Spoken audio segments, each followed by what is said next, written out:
Okay. Karibu everyone. If you can hear me, let me know. As always, we begin with a prayer to the ancestors to give us wisdom, understanding. Begin with a prayer to the ancestors. Oh shoot, here we go. Sorry about that. You know, always with the technical issues, but we'll soldier on. Well, we'll soldier fast. So a prayer to the ancestors to give us wisdom, understanding, insight, and to share and receive information with grace. So, thank you all.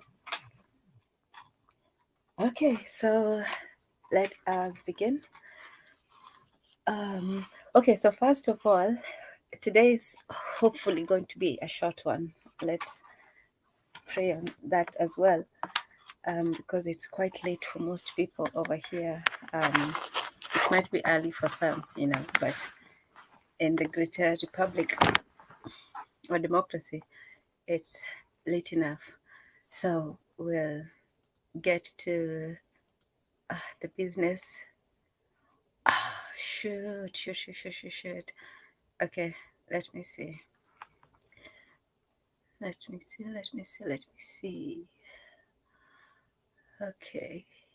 Okay, give me a few minutes. We'll work it out. Um, okay, so share screen. Nope.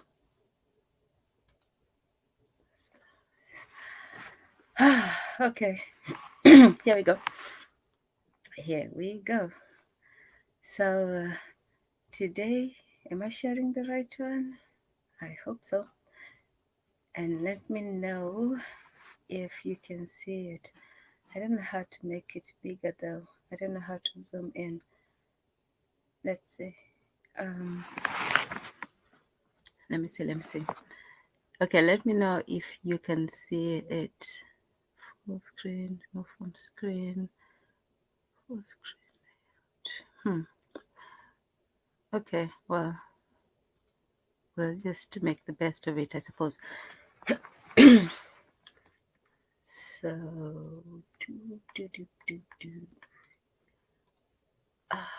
it's always the same thing, isn't it? Where are those slides? Okay. Well, we're all human and so on. So just bear with me while I figure this out. Okay.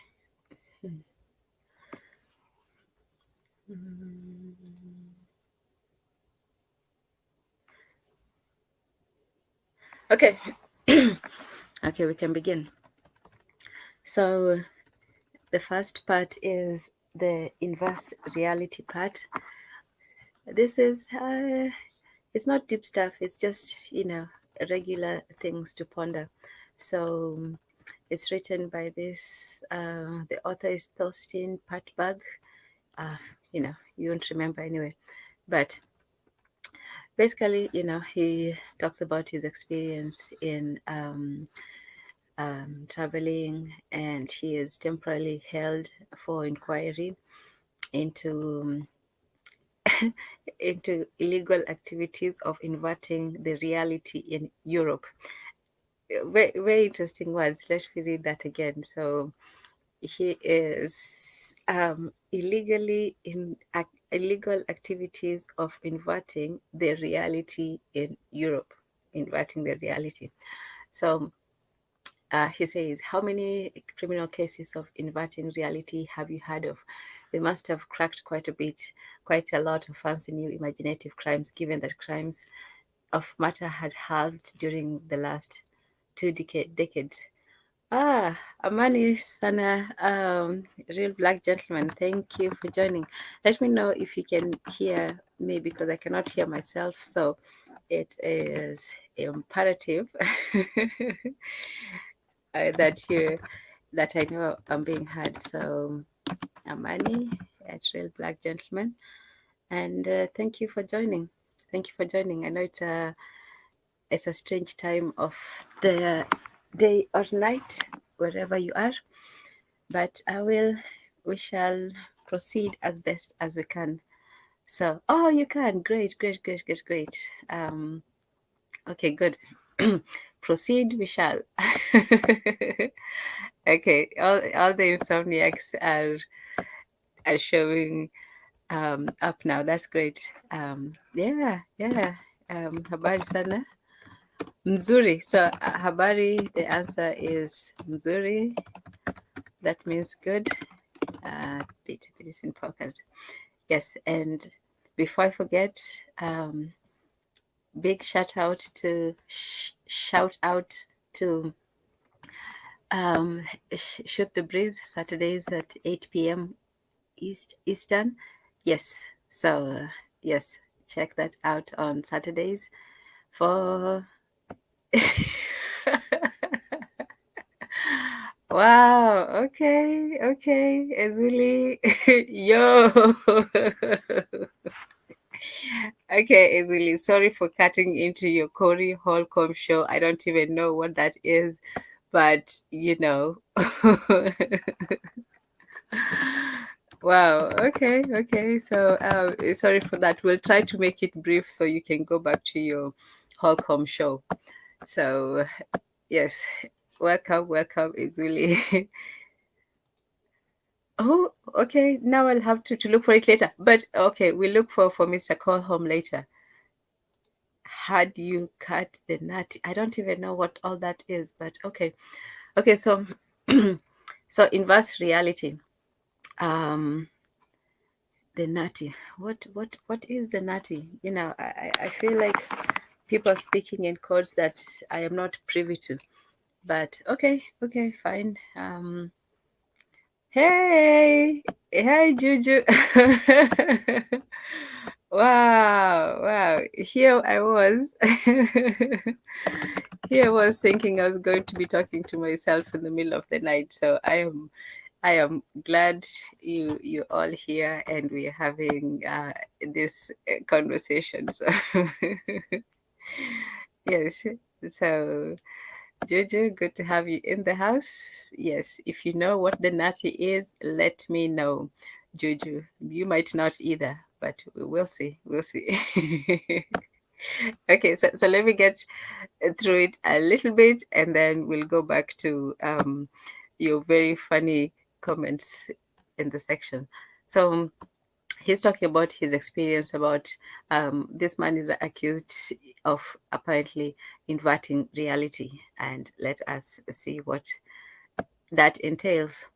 So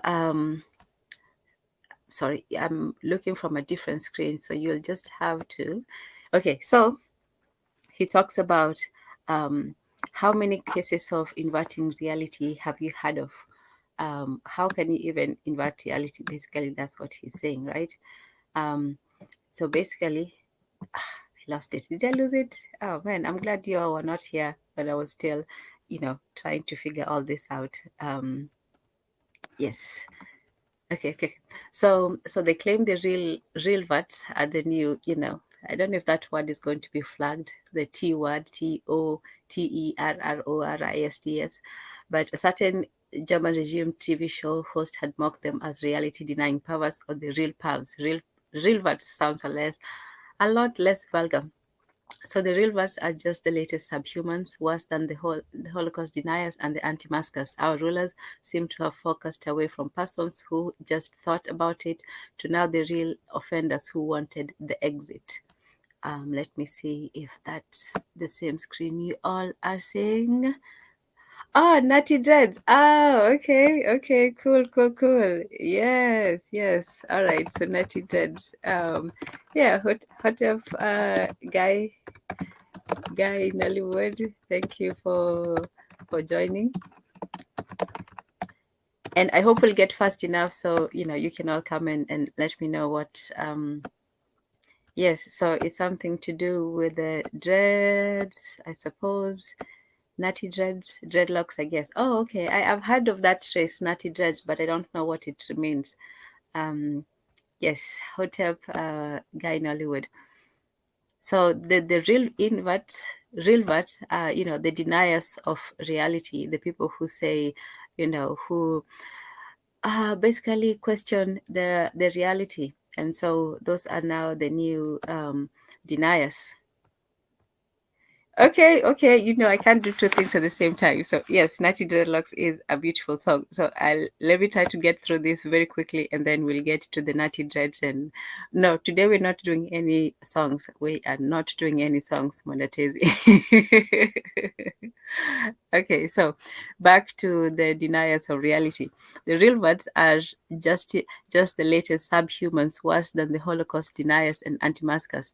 Our rulers seem to have focused away from persons who just thought about it to the now real offenders who wanted the exit. So we are now at the exit. It's not just to question, it's also those who wish to not be a part of, that system. So he goes about it. Oh, and by the way, I have posted it up there. I have posted the article and the page. There are lots of other articles, but I've posted that one at the top of the page, so you can all take a look at it later or whenever you get a chance. So he says about, there's this reality that let me see if I can make it full screen. Let's see. It didn't make it any better. That's terrible. I was told if you want to make it bigger, you do control something. Let me see. Nope. We'll just have to work it out.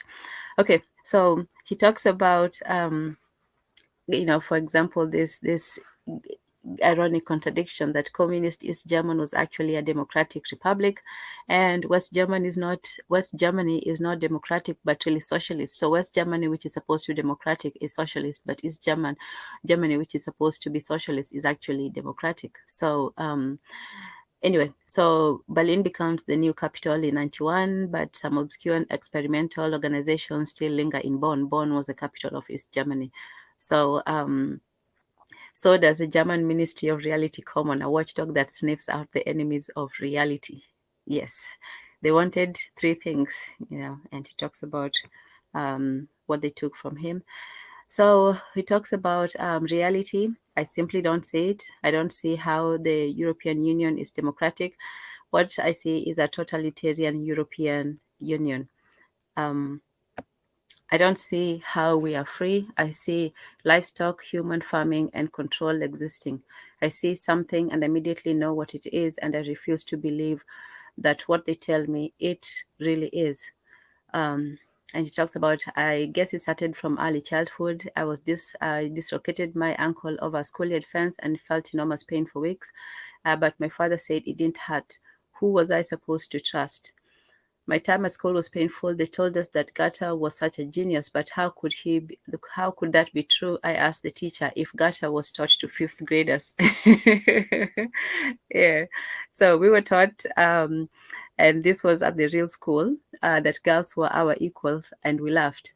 They went out with older guys who had cars. No, it is not a paradox. A paradox sounds absurd at first, but that's the whole point of it, as in think for yourself, or work will set you free.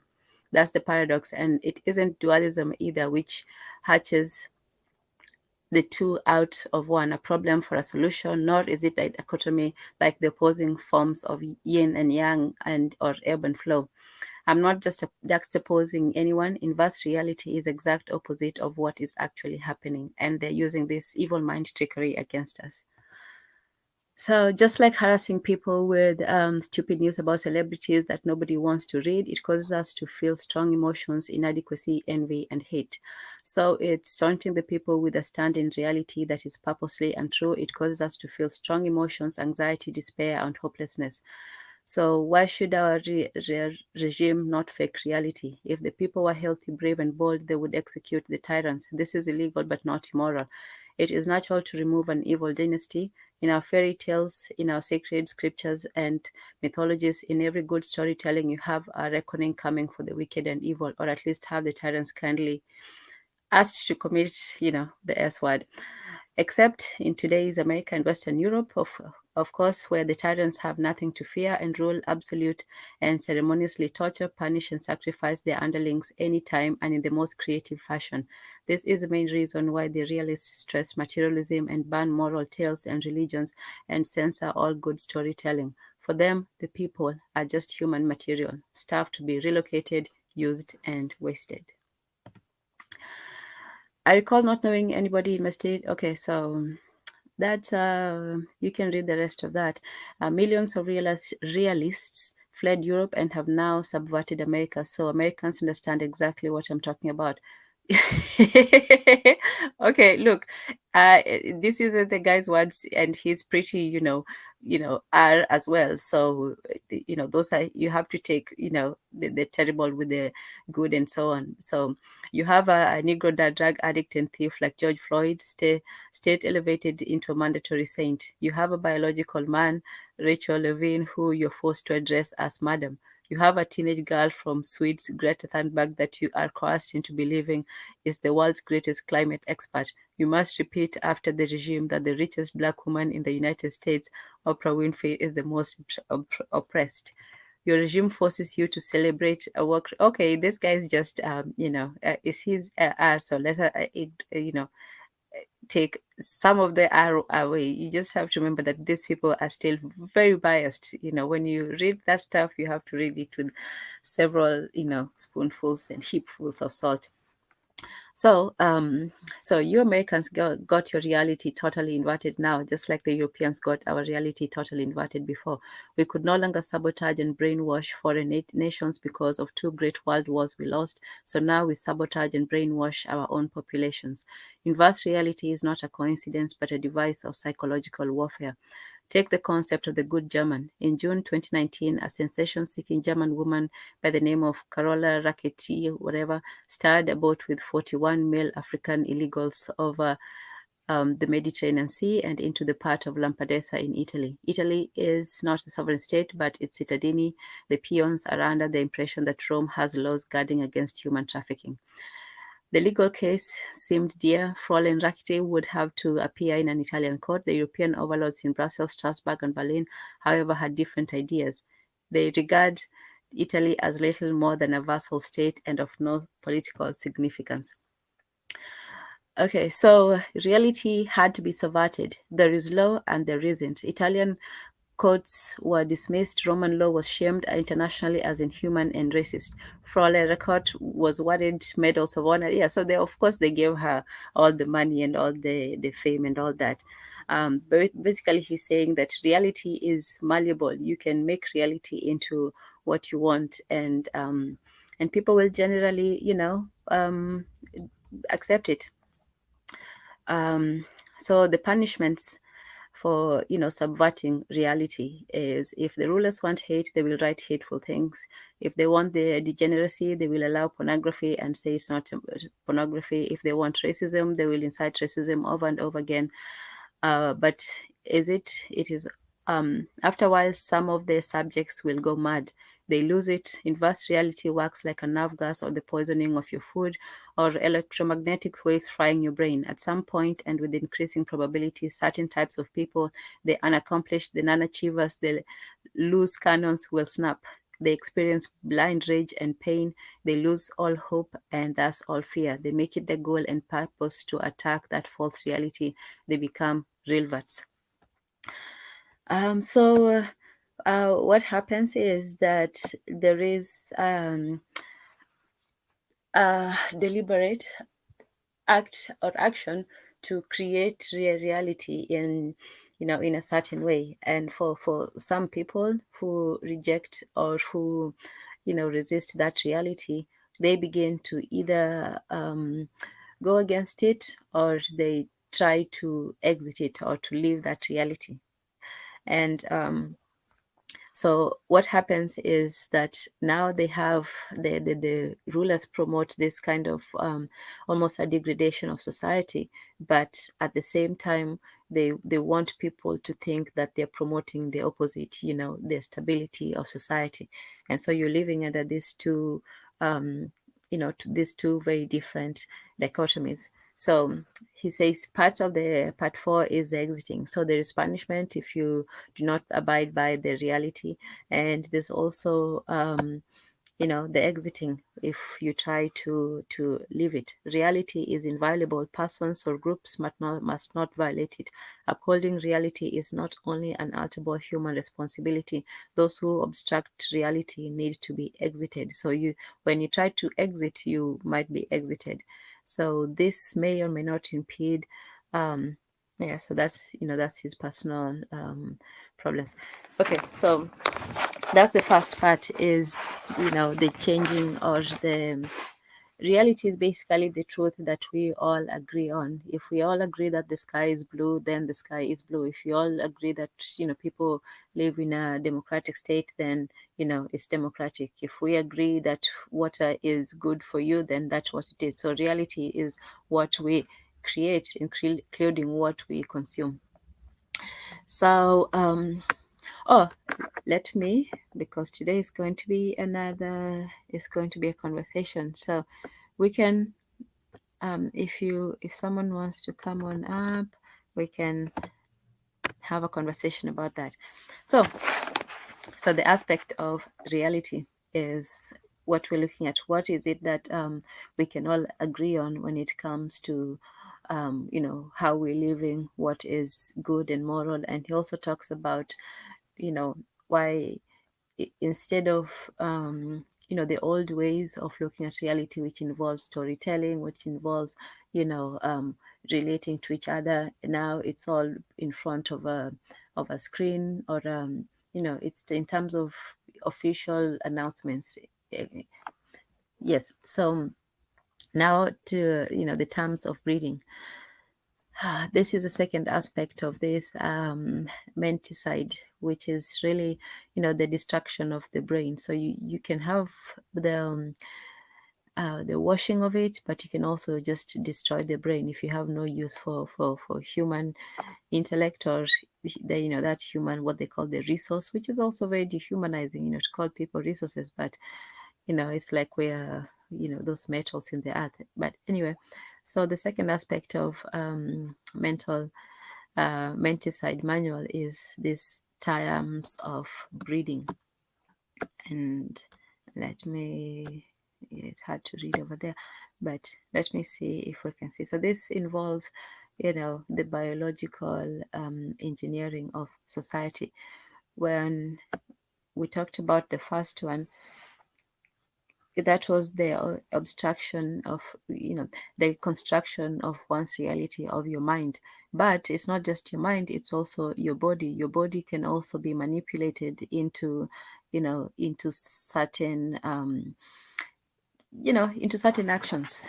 Not robotically, more in terms of being able to control both one's body and one's mind. So you don't just stop at the mind. So the mind is the first part, which is the aspect of reality, of everyone agreeing to one particular official agreed upon truth.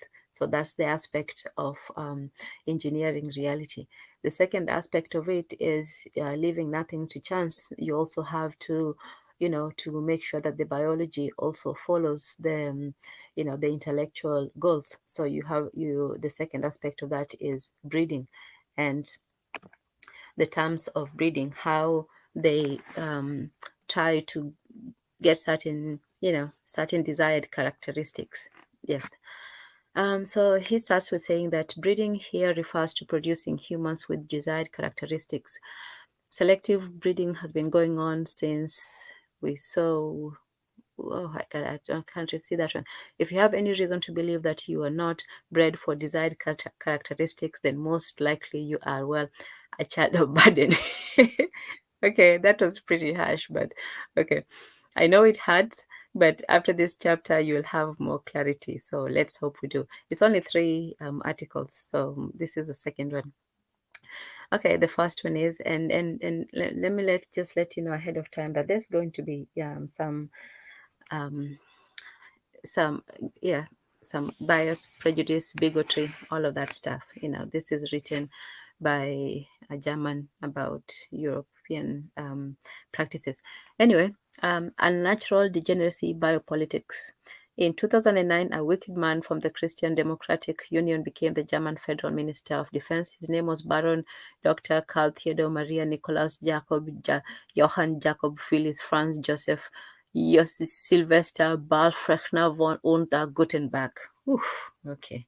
That was just, and they say that the Nigerians have those long names, but look at that nonsense. Okay, so this degenerate is a descendant of a long line of degenerates. Look, how you feel about this guy? He's a very passionate writer, and he doesn't mince his words. This degenerate is a descendant of a long line of degenerates that never worked in their lives, owned estates and serfs, had visited private elite schools throughout the ages of empire, attended corrupt universities such as Munich or Bayreuth, and held countless political posts, including parliamentarians, chairman, shareholders, expert commissioner, and later federal minister for economics before Karl was finally offered the defense ministry. Yeah, so the people think that we are corrupt. No, this is the creme de la creme of corruption. A degenerate who is a descendant of a long line of, oh my goodness, of degenerates. Okay, never worked in their life. And okay, in 2011, something went terribly wrong for Carl. Too many audiences noticed that Carl was unusually degenerate. University professors, political bedfellows, and eminent heads had long respected that Karl Theodor was a Holy Roman Emperor level sociopath and narcissist, and that Karl made it his habit to lie on the smallest occasions, down to the footnotes. Okay. Okay, I have to say, look, that guy is creative. He lies all the way to the footnotes, forget just, regular lying, in the main print. This guy's lying to the footnotes. So, and they asked themselves, in all those 900 years that Karl traced back his noble lineage of the Gutenbergs, had there not been one civil war, one world war, one 30 Years' War, one feudal massacre, inquisition, revolution, in any other single glorious battlefield that his ancestors had better preferred to die back to back in honor, like most noble liners? Or could that be that these Gutenbergs had simply painted their bushes and sold? Oh, shoot, I can't see now. Hold on. Okay. Or could it be that these Gutenbergs had simply painted the bushes and sold the rest of us down the river? Okay. So, yeah, people began questioning whether these noble people who had all kinds of privileges and, just wealth and power, whether they were, they were doing it for themselves, or whether they were actually using the other people, exploiting the other people. So he said that after a civil war, a world war, to 130 Years' War, feudal massacre, inquisition, revolution, were these people, honorable, or had they just sold people down the river? So this German is asking about, their elite, the people who they had trusted to, to hold the reins of power. So an investigation started into Carl's fabulous doctoral dissertation as Bayreuth, I think it's Bayreuth, I'm not sure, Bayreuth University, and of course it was hilarious plagiarism. His fellow 13 ministers, including Chancellor Angela Merkel, tried to phrase it diplomatically, but a group of anonymous satirists threatened to turn over the University of Bayreuth for running a racket of awarding fake titles to a lot of politicians. So recently there was this scandal about some nurses who were given fake diplomas or something like that. I think it was like a big story. I don't know if you guys had it, but there was a thing with nurses who are being awarded fake diplomas. But these are not nurses. These are the highest levels of government. This is, a lot of politicians, they were just plagiarizing their work and getting it in, and being given all these titles that they had not earned. So aristocracy, birth privilege, and titles of nobility were officially delegitimized in Germany during the Weimar Republic in 1919. One reason was inbred degeneracy. Okay. So one of the reasons why they dismantled their monarchy, as you can see here, it was just inbred. Even the British one, those people are just, yeah, it gets leveled. I like the Habsburg monarchy, that one in particular in Germany. That one, they had what they call the Habsburg chain, because they were so inbred that that the last of the princess or the people, they just had this overhanging, jaws, and they couldn't close their lips properly. They had mental issues and they were slow and all of this stuff. Yeah, don't marry your cousins and nephews and your family. Okay, that's the lesson. Another important reason was degeneracy. So the first thing that brought down the German Weimar Republic was this inbred degeneracy, including the House of Habsburg. So in that regard, biology worked against them. They were trying to preserve the wealth within the family, and they were trying to keep it, from going outside. But in the end, they limited their genetic pool and really, f themselves over. Yeah. So another reason for degeneracy was the aristocracy kept breeding their sociopathic lines, because they also want to, to relate with each other. Because if you're from the same, class, experience, conditions, and so on, it's easier to just deal with people who understand the same. That's why celebrities usually, for the most part, they marry other celebrities, and people in their fields find other people in their fields. So he says, of course, the aristocracy kept breeding their sociopathic clients, for one day the emperor might return. On March 1st, 2011, Karl Theodor, no longer a doctor in Germany, resigned and planned to migrate to where all the sociopaths in the world migrate to. This guy is just hilarious. So he resigned and migrated to the land of all sociopaths, which, according to this fellow, is United States of America. Okay, so he says this chapter is about the terms of human breeding. There are breeding programs all over the world, and the most obvious ones are segregated school, caste systems, and fantastic sports for ruling families. Because the terms of breeding are so vast and complex, we shall only focus on what matters most, that our caretakers and masters are sadistic sociopaths. They were bred for sociopathic traits such as infidelity, betrayal, narcissism, and psychopathy. The latter one includes borderline personality disorders, promiscuity, and antisocial behavior. In the language of the folks, our rulers are born bullies, liars, and abusers. Breeding value. Selection of the unelected. Humans have vastly different breeding values. Our individual breeding value is assessed by authorities through our looks and our upbringing. That is, they determine your ancestors, your family's past, and your childhood that will determine your future performance. Most of us are bred lethargic, submissive, pastoral, or utilitarian.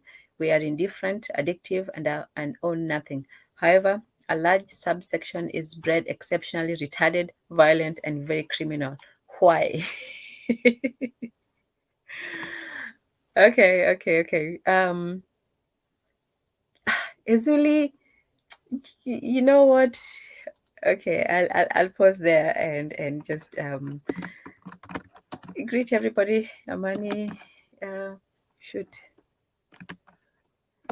No, not even your third cousins. No, just avoid family in general. That would be my yeah. That would be. Oh yeah. Do that. Yeah, Amani, Bwana Haguziki. What about third cousins? No, leave your cousins alone, Izuli. Leave your cousins alone. You can cast your net farther than that. So yes. Okay, so back to the article. So some people are bred. The rulers are bred to be psychopaths, and Some of the lower classes, the middle classes for the most part, are bred to be docile, and then the lowest of the classes are bred to be violent criminals. Okay, so violent and aggressive men would probably reproduce a lot in nature, so we keep it that way even if we have them locked up for now. Terms of breeding are mostly genetic, but the environment is crucial to maximize human utility. And just like animal farming is arranged to maximize production and to minimize costs, human livestock must also be perfectly integrated. For matching orders, propaganda is required. Visitors to America often notice the intense propaganda of violence, gangsterism, pornography, drugs, war, and crimes. It is everywhere. That is because America is at war everywhere. It sounds like what's his name? That social contract guy, the one he says eternal war, sub summa something summa, like war, eternal war. America wants to have 1 billion people, up from the currently just 327 million. And the master breeders are massively mixing low IQ biomasses. Being in this massive war mode, the general population is systematically being demoralized, atomized, and sent into constant daily survival mode, while the rulers of course, plan hundreds, if not thousands of years ahead, just like our little emperor Karl Theodor Gutenberg here 900 years later, waving, waving his fake Bayreuth doctorate and raped German defense ministry. Okay, I shouldn't have said the R word, but yeah. So this is 900 years into the past, and he's saying that basically, the people are planning, not just decades away, thinking that 50 years from the future, they're planning hundreds and sometimes even thousands of years into their future. So this is how the relation with time is. So yeah, I think you said this earlier, that the ruling classes are breeding for sociopathy, narcissism, and cunning. Those are the necessary qualifications of all rulers. Karl Theodor was just one of many in the past decade who were discovered. Other German psychopaths with minister posts were also sacked over their fake plagiarized doctorates. For example, the former Federal Minister of Education or the Federal Minister of Family Affairs. Even Ursula von Leyen, the former German Minister of Defense and the President of the European Commission, plagiarized in her doctoral dissertation. Wow. So you would think that, everybody thinks that the Germans are such, whatever. But yeah, they're just as plagiarizing as everybody else. The people, I think MLK was accused of plagiarizing. Now the Germans, and it's funny. Martin Luther is actually from Martin Luther King is from Martin Luther. The German Protestant. So it's just funny that Luther would have Luther would be accused of plagiarism, and then you have all these Germans just plagiarizing right and left. In any case, all of these three ministers were females, and you may have noticed subpar females are thrown in with the males. Okay, Azuli would have a field day with this one, but yeah, we'll let it there. So yes, the last three were women, and so yeah, they're also doing their part in the war mode, as he says. So there are thousands of noble families, landowners, industrialists, political dynasties who grace their degenerate children with impossible academic sinecures. And since our degenerate ruling caste is breeding for sociopathy, they subverted all political and educational institutions. Selective breeding, natural perversions. Um, okay, I won't read that part because I'll get into trouble with it. So, if you can read it, great. If not, you'll rewind another time. But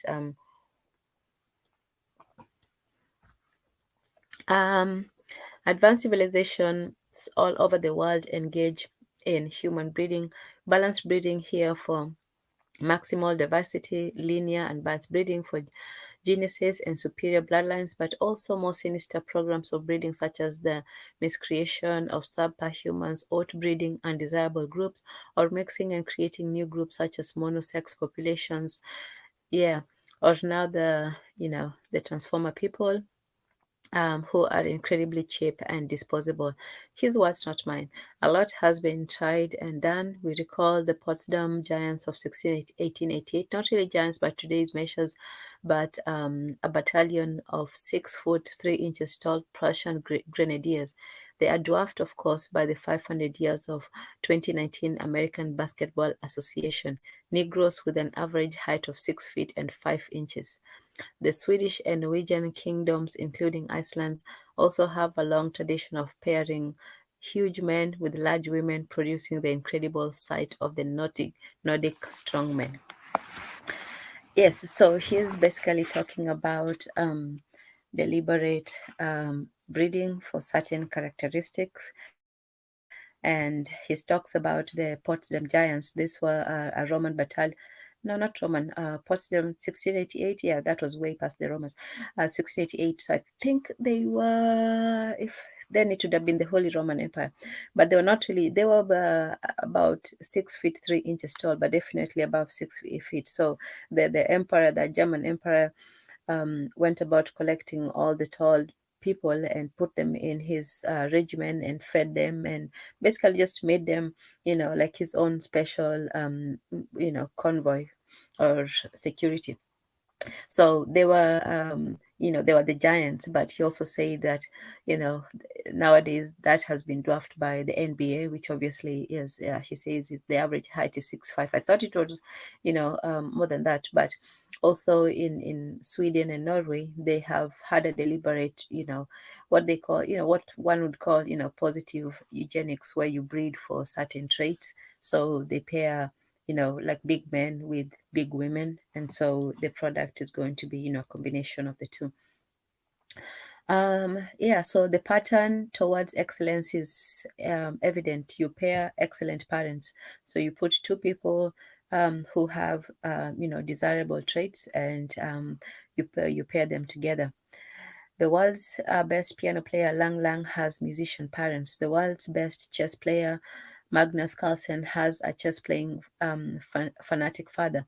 The world's greatest child prodigy, William Jane Sidis, has a psychiatrist father. So he's saying that in order to create, better children, you have to create, pair together two, good parents. And the Chinese have had a long Confucian tradition of breeding geniuses, and for them, for the Nordic, it was more of a physical characteristic. They were breeding, let's say, tall men and large women, as I said. For the Chinese, they were breeding people who had geniuses, who they considered geniuses or intelligent. So they would put intelligent men with intelligent women, and so on. Whereas the Nordic men would put, strong men and strong women together. Um, yeah, so that was the different types of selection throughout the different cultures. He also talks about artificial fertilization is perfect for cold-blooded rulers. So in this case, you take out the choice from the people. So now you already identify what kind of traits you're going for. So you don't need people to choose. You simply artificially fertilize two people for desired trait. And this, he says, applies to the old European lineages, which they simply, took two people together, whether they matched or not, whether they liked each other or not, in the interest of furthering their kingdoms and their monarchies. The old European lineages apply their semen on valuable donor eggs under laboratory conditions. That is the coldest and saddest reproduction has ever sounded. And they even hire exotic surrogate females. Meanwhile, artificial insemination has become socially acceptable for the rich, from the Royal Windsors in London to American celebrities such as Amy Schumer and these other people. And yes, the world's wealthiest man, Elon Musk, does not have sex with his wife. He had his wife sent to a clinic for in vitro insemination. You did not know that, did you? Well, I wonder how he knew that. But okay, he says that, they don't really need to. Oh, Kim Kardashian hired a so-called gestational surrogate. Their children are synthetic children. Wow, that is a bold claim to make. But yeah, he said that the celebrities, the models, and these rich people, they don't need to go through the process. They can simply hire them out. So he's saying that their children are synthetic, and that including Elon Musk, who's those are bold claims to make. I don't know how true they are. Anyway, global elites use all kinds of trickery to procreate and then pretend it was natural. Do you remember the sudden rise of twins and triplets in the 1900s and 2000s? That was due to early hit and miss technology in artificial insemination. Okay. Most of your authors, Chinese professors in Beijing, had several children despite China's strict one child policy. Their children were not registered on the same household register but with a mistress or a distant cousin. Hong Kong was the main human trafficking lab for um, for second children. Oh, the second children. The authorities looked for either way because it is breeding geniuses. Things can fall from the sky on psychopaths in entertainment industry though. In 2014, director Zhang Yimou was caught philandering. Nobody knows how many illegitimate children the millionaire sired with so many actresses and escorts. Some say they know of 7 children, but Beijing made him pay fines for just 4, and that was that. Because of China's one-child policy, the upper-class Chinese set up breeding farms in California, USA, but also in Australia and Canada. Okay. Japan is an extremely high IQ nation where the noble families, shoguns, and daimyos have out of wedlock children. I know that because I observed so many. I know a businessman who had 3 kids with 3 different, very attractive women. These women are all happy single moms with housewives and allowances, with houses and allowances. Their kids are all practice piano, violins, and attend juku classes and private schools. One patriarch Maso Mitsutoki Shigeta gets into trouble, but not in Japan, but in Thailand, because apparently he applied for legal custody of his 13 synthetic children, he distant fathers in Bangkok era. Wow, that must have been awkward.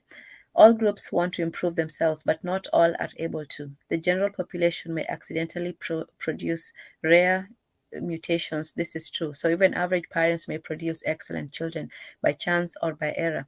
But this is highly unlikely, and some likely that's not those mutations. And what's more likely is those mutations are disabilities. If, however, you have produced exceptional outliers, your children will be quickly abducted by your superior. This is well known in all society and throughout humanities that if you have an exceptionally beautiful daughter, you must cover her up or else she will be claimed by some local warlord. Okay. Um, an able son will either be enlisted or enslaved. Yeah, so you don't want to be exceptional among the average. So by and large, general populations are unchangeable and plain. The vast majority are average people that could never in 1,000 years compete against their overlords or overthrow their master breeders. Only competing overlords or master breeders from abroad could make that happen. Ah, we have Sister Rawital in the house. Habari, Karibu, Amani, Dada. Yes, good to have you in the house. Um, yes, so this is the third. Yeah, I think it's the second of or the third one. So we'll see about. We'll be wrapping up soon, hopefully. But yeah, good to have you all here. I hope you following, and it's not. Yes, yeah, so basically you have this breeding programs where they're trying to create the ultimate psychopaths in the in the upper classes, and they're trying to create yes, Amani Sana, Dada Rawital, Vital, Vegetari. Yes, good to have you in the house. So, the breeding programs of the rich and the elite and the noblemen and so on, as we see also with Karl Theodor and so on and so forth, this has gone on for thousands of years. With the German nobility, this person, Karl, for example, it has gone on for something like 900 years or more. And they have always been given these fake honorary titles. And we were talking earlier about, many of the German ministers who plagiarized their works and were given title and doctorates and all these academic achievements with just to bolster them, which they had done nothing to earn. So it's not just that, scandal with those stars, those ladies, that Full House lady who paid for their children to go to some elite schools. This is something that happens all the time, every day, and it's not just in Europe, but he also mentions, the Chinese nobility and Japan and so on. So there's a lot of these breeding programs that have been going on, and there are some, like he says, that are geared towards positive traits, whether it's physical traits, like the Nordic people who paired strong men and strong women together to create big, tall, strong children. And you have in the Chinese societies traditionally where they paired people who are deemed to have intelligence. So but he says that in the modern world, you can have, or in all these societies where breeding is it's paramount to the organization of society. For the middle classes, you don't want them to create exceptional children. You want them to continue with the plain average. And then for the lower classes, they breed the violent and you know the violent people. So that's how it goes.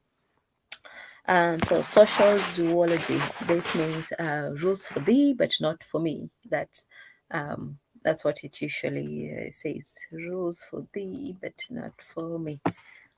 Okay, so basically they say that even when there are these rules, these are rules that simply apply to the rest of the people, but not so much to the rest of to the people on top. For example, he talks about the Chinese one child policy, but at the same time, when the masses were not allowed to have one child, the elite, he mentioned somebody who had seven children, they would either send them abroad, or they would be under different covers. They would be like, oh, this is a mistress. And so their activities are actually protected, whereas the rest are punished for indulging in the same activity. So in social zoology, which it says rules for thee, since it is impossible to change the terms of breeding, we must accept that there will always be different rules for different classes of humans. Do not believe in anything they're telling you about equality or democracy. Democracy in America and Europe, if you have superior pedigree or test an IQ above 135, you're exempt from homework, tests, and schools. Those mindless activities are for the serfs. You get your audition with the master breeders, and they'll make things happen. Think of it as diplomatic clearance. There are no barriers and no check. Also, there is less bureaucracy. And you can tell that with what do they call them? The child prodigies. Child prodigies, as you know, are children who, they have some exceptional talent, whether in, usually we think of them like in mathematics and things like that, but child prodigies could also be children who are good at acting, who have some musical talent, all these things, something that is identified earlier in their lives that is different from other children, makes them a step above. So they get into the advanced classes and so on. And these kinds of societies have a way of identifying these kinds of exceptional people, and taking them out of the regular grind, and actually giving them more privileges and less work in a way. So he says that if you have superior intelligence, if you have like a high IQ, you're going to skip through. For example, when you see children who have exceptional ability, they're able to skip through the rest of what other children will go through. If you look at child stars, for example, they start working.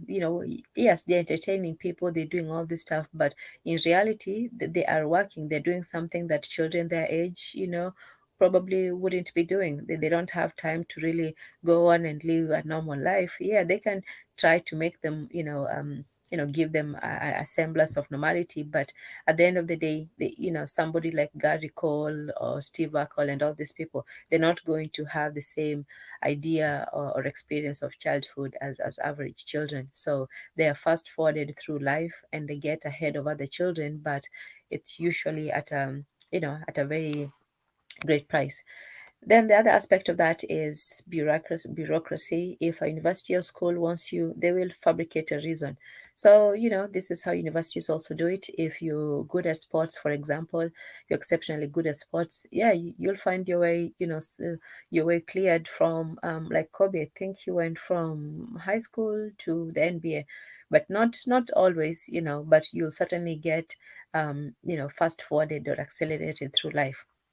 So, like a sports stipend or a fake prize, a large family donation or a fat recommendation letter. In Chile and Argentina, for example, the corruption is called getting a fast pass, as in a fast pass for American Disneyland. So it means that you can skip the lines and that long waiting hours do not apply to you. Um, in China, there's a fast pass system called by song package sent. It means forget school and grades. This kid, you must admit, it comes with a minor catch, though. The student cannot choose his major. The state does, as if his family cared. But this sounds very British, doesn't it? In good old Oxbridge, it doesn't really matter what subject you master in, as long as you get your master. Every nation has its pass lane. So yes, the system that we live in, everything has the fast pass. It's not, social mobility. It's more of social access and the oiling of the machinery.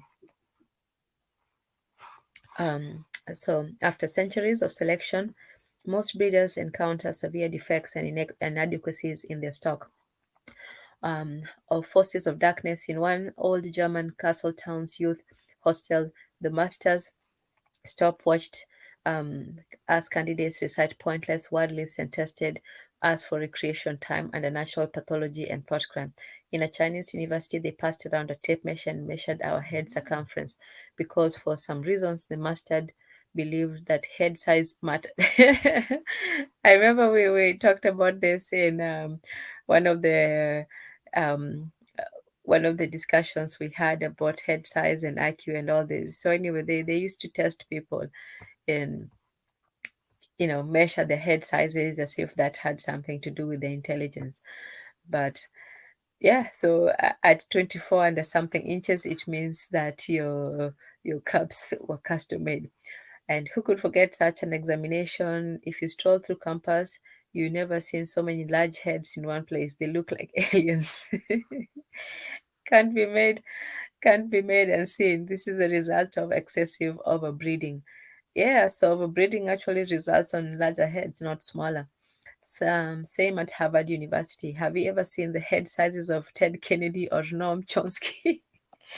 Okay, this guy is hilarious. Anyway, all our nation's top mental clinics and laboratory are adjunct to our top universities. The master breeders suffer from the worst mental abnormalities and defects, from horrible misanthropy to psychopathy. Then there is the plague of schism within those people. Schismatic people, persons can easily turn into traitors and backstabbers, like Leon Trotsky or Leo Tolstoy. There is also a lot of old money corruption because degenerates like our culture, they pays a lot of money to get into top universities but are unintelligent. All these details and head scratching at the top levels goes over the heads of the general population. The general population is abused. Um, okay. Boop, boop, boop, boop, boop. Okay, we're almost to the end. Yes. So basically, it's just a very, um, it's a very intricate way of oiling the social, the social relations. Okay, so he says that the general population is abused 6 ways from Sunday. For example, the elite sociopaths tell the general population through literature and media and the education system that the working and underclass surely are the most debauched. But that cannot be true if you really think about it. First, the working classes are too busy working. Next, 9/10 of the general population have only access to 1/10 of all females. The rulers may be fewer in number, but they own everything, and they're the worst abusers, torturers, and tyrants by far and in between. The sociopaths, the rulers, are the most unimaginably cruelest and most abusive towards all human beings, but especially towards women, children, and the pure and healthy races who are completely unaware of the master breeder's satanic schemes. The majority of the people do not grasp the human hierarchy and their own enslavement. They are stuck in evolution like chimpanzees or zebras. Are zebras, in American sense? Okay, so that's the second article, and we'll do the third one. If anybody, you know, wants to come on up, you can. Yes, it's been, you know, quite a description, quite a description of the, of the perceived world that we live in. Not my description, just somebody else's. Sometimes maybe people believe something if somebody who has a different perspective on it. And this fellow is from Germany. He also has his opinion on the matter. Okay, so let's see. Yeah, so you have a lot of old money corruption. So we to the third article, which is the Menticide Manual Part 4, ghosting. Yeah, so this is part of a series of what is called the Menticide Manual, and this side it talks about the idea of ghosting, which will also call in mind what we're talking about, the data state. If you all remember that old broadcast, but yeah, the data state that we live in, not just the collection of data, but the manipulation of it. So ghosting seems a new, painful form of rejection to me and part of something apocalyptic.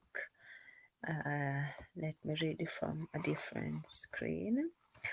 So it all started when the teens of Generation Z, or Zoomers as we call them, born between 1990 and 2010, started to use the sad word ghosted for their breakup from Tyrone and Daisy. For no apparent reason whatsoever, Tyrone and Daisy stopped texting them or unfriended them on Facebook or something. So disrespectful. We called the Zoomers snowflakes and crybabies and thought not much else of it. A decade later, and the Zoomers were now being ghosted by their employers, school admissions officers, clients, hundreds of dates, old friends, and complete strangers, and the other 499 influencers they followed on Instagram this week alone. Ghosting became the new antisocial plague, a new painful nihilism sweeping through the city. It got so bad that even the unholy New York Times featured ghosting in its 2019 cover story, saying that people were cutting off all communication without explanation. Had not our bewildering ignorance, or shall we say this unnaturally sudden and hideous extinction of the Zoomers at the hands of the entire world, it seems, damaged something inside of them, burned their sense of. What did they burn their sense of? The sense of entitlement, perhaps, wrecked their impossibly high expectations. Let's see. So, yeah, so all of a sudden there was this cutting off of communication, of contact, a very sudden, a very sudden break. So had not our believed bewildering ignorance, or shall we say this unnaturally sudden and hideous extinction of all the Zoomers at the hands of entire world, it seems, it had damaged, something of this entitlement, wrecked the impossibly high expectations. Um, so Tyrone is still on the WhatsApp, still grinning, but he was not answering our last 12 messages. Daisy too seems apathetic and cold. She changed her profile picture to Pamirid, whatever, true, which brought her 47 new followers on TikTok. But she hasn't called me after our second date at Wendy's. Am I a nobody? I am a proud Generation X, born in 1975, from the article. I have no beef with the millennials or Generation Y, born between 1980 and 2000. They're a bit smarter with computers, but the Zoomers, they cause trouble. I wish I could say ghosting hasn't happened to me, but the truth is I got sucked into the fray and I'm getting rejected really hard all the time. People all around are cutting ties, and I think, this also has, I don't think it's just, the whole, the social distancing thing. I think this was just a continuation from, from what before. So people all around us are cutting ties or never reply to us. Don't you see? They are still online. For whom? Are we not good enough for them? Is it contempt? Surely they like the attention we give them. Apart from that precious stimulant called validation, however, the real us means nothing to them. Are the Tyrons and Daisies moving on to their next victims? I wonder. Should I too man up and ghost some people I am in contact with? Wow, this is powerful. I feel it. A ghoster is in total control. A ghoster is invincible. He who cares the least always wins, they say. I will cut all relations before they can do it to me. The Zoomers were onto something bigger. However, I give them that. Something great and far beyond what we call the decline of civilization. And it got more insidious than you think. A lot more. Human relations, not just between the sexes, but also between parents and children, between the classes and races, and all loyalty to school and employment have broken down. Yes, a certain indifference and frigidity always befell the great anonymous cities like New York, where there is no scarcity of Tyrones and daisies. But this new indifference, this interest in real human beings is unnatural, hostile, and unstoppable. It is no longer just the Zoomers getting the silent treatment every day, being ignored, rejected, and abandoned. The terror has caught up with us from Generation Z to Y and X in spectacularly short amount of time. This is because we all got competition. Competition from an unearthly parallel universe so vast and cruel and superior in speed and numbers that very few of us are standing a realistic chance of survival. Wow. So, quite you know, quite a bleak view of the current, state of the world, where is, this alienation, atomization, and just the regard for, human relation. Uh, Great, I'm rhyming now. Um, so in this parallel universe that we are superimposed upon our lives, it's not the actual physical you and me that are rejected, but our theoretical proposition in the form of, if this was me, would you like me? That this digital us in the internet, it isn't us in person, it's a replica, a phantom, not us, never. So, there is the digital you, but there's also the real you. That you have, these two identities within us all. And even that real you, there's still that face, the mask that you have, to the world, and there's still that, personal consciousness that you have within yourself. So, there's never a real you. There's, different components. Now, back to the article. Before I know on the terrifying aspects of a person's transformation and multiple identities in cyberspace, I need to clarify the rules. The rules, I think, distinguish this parallel universe. A person made of matter cannot enter digital space, which is made of binary digits and electric charges. He or she needs to enter the internet or any other communication, not as him or herself, but as a stand in, a fiction, a protocol, or a program, a silly profile, or simply a user. Let us call all these digital manifestations of us what the Zoomers would have us call them, ghosts.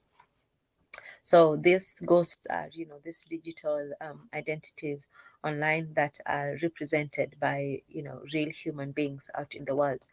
Ghosts meet and greet each other in cyberspace at the speed of light and simultaneously in different places at the same time. This happens even whilst we, their owners and creators, are away or asleep. So Tim in Tokyo was 46 years old and lived in Nakanoku. He earned little money from his blah blah blah. Okay, so Tim was an internet shaman. He was obsessed with the dark web, with meme magic and Lord Kek, the Egyptian god of chaos. He told me about the dead internet theory and how some German hackers in 2016 found out that only 3% of humans get 90% of all internet traffic. Tim wrote thousands of comments on internet message boards, edited thousands of Wikipedia articles and 4chan, Quora, and Reddit forums, every day and under various pseudonyms. As I recall him over the years, we sporadically saw each other at the conveni. Tim had not a single real friend or indeed much of human contact. He had already lived here where we arrived single and alone, and single and alone he was when tragedy befell him. So, the story of someone. Okay, Tezi. Okay, you're the first one up. Congratulations, karibu, and thank you. Habari? Sasa, okay, you're muted. Sasa? Hello? Yeah, habari. Mzuri sana, sema. No, so just listening and learning about ghosting and inbreeding and stuff like Okay, that. okay, cool.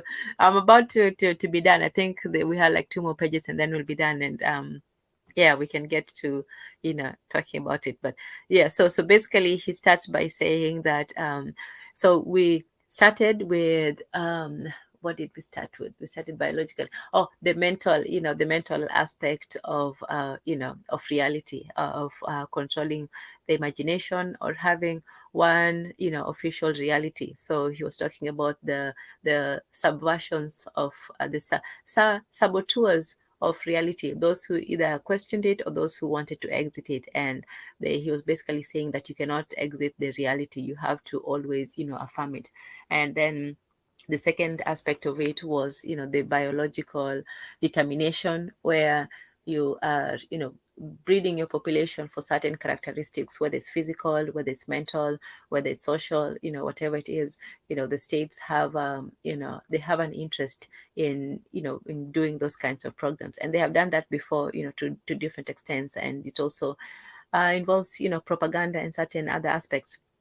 And then the third one now is the digital aspect of it, being in an online world. Now this one is now projecting your identity onto a different aspect, so that identity is real in a way, because it's also there's a person behind it.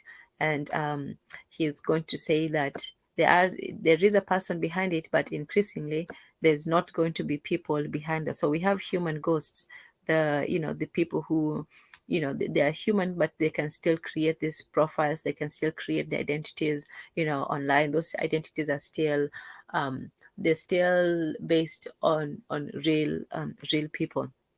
But increasingly you can have it so that so we have this parallel in world on the on the internet.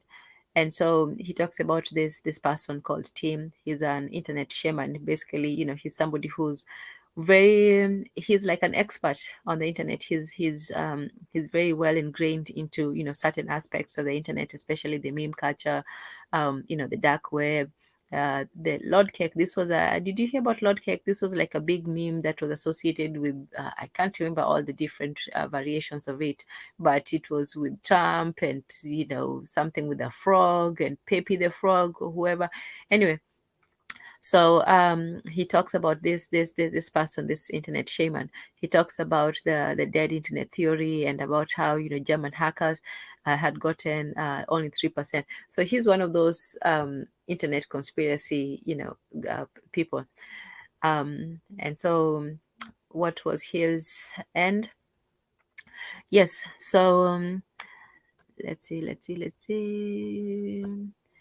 Yes, so the Zoomer generation, so this team did not have a single real friend, or indeed much of human contact. So he's basically somebody who lived almost entirely on, in the digital world, in this parallel world that he talks about. He on In the digital world, he had he was almost like a shaman. He was somebody who knew the ins and out. He had access to special knowledge, to all this information.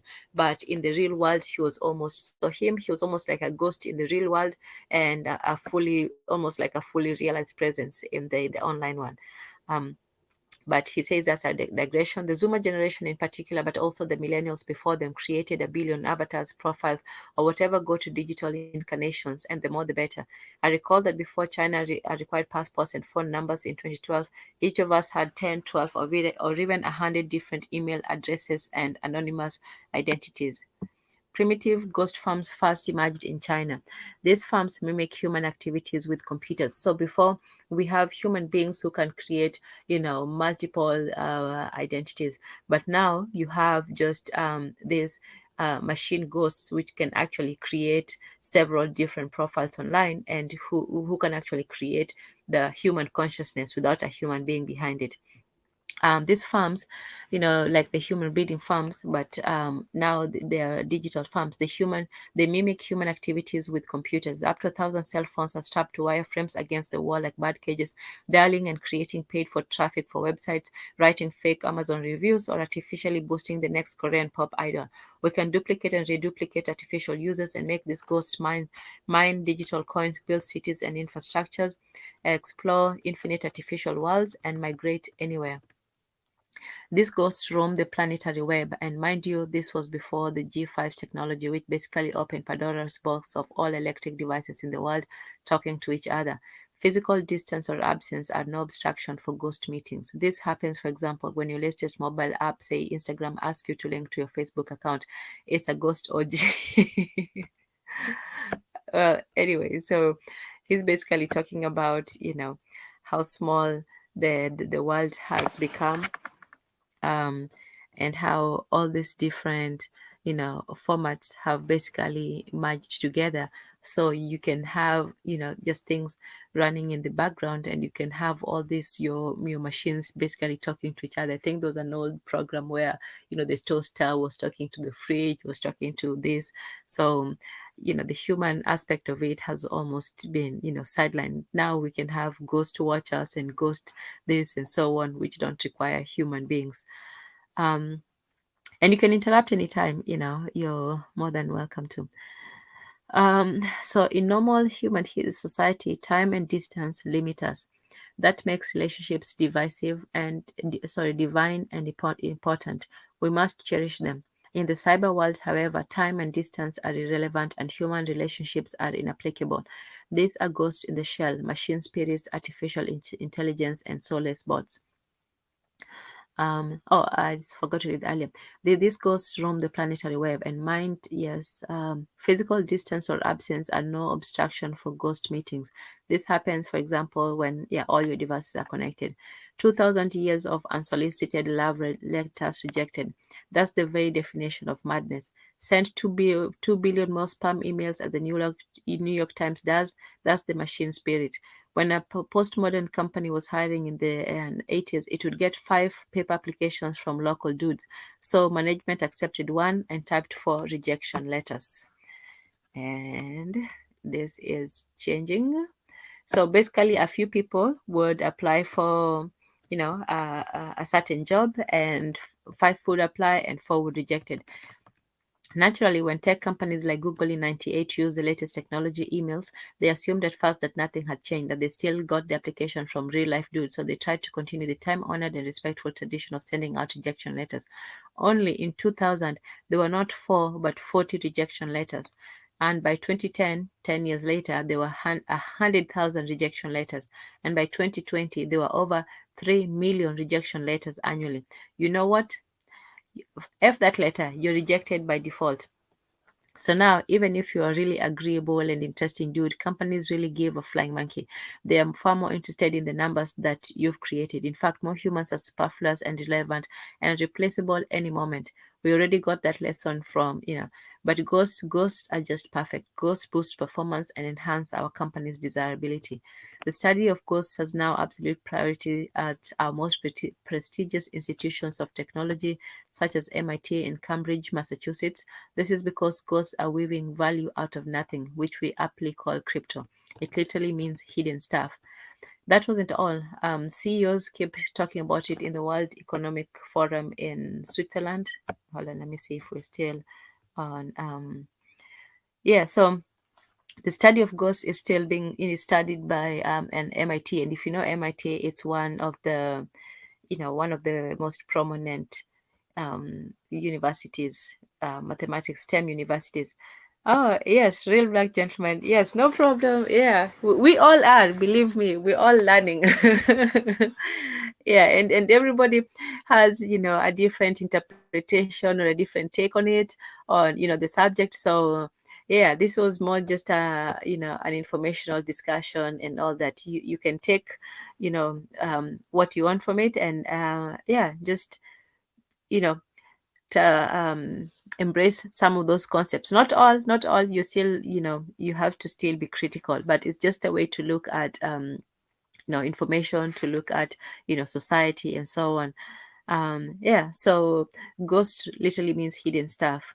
So that was it all. The CEOs kept talking about it at the World Economic Forum in Switzerland in the Rotary clubs. They made the astonishing discovery that the same goals that applied at Google seem to also have applied to other companies such as Facebook, Amazon, hundreds more, both simultaneously. And each and all these companies could now individually claim these numbers for themselves.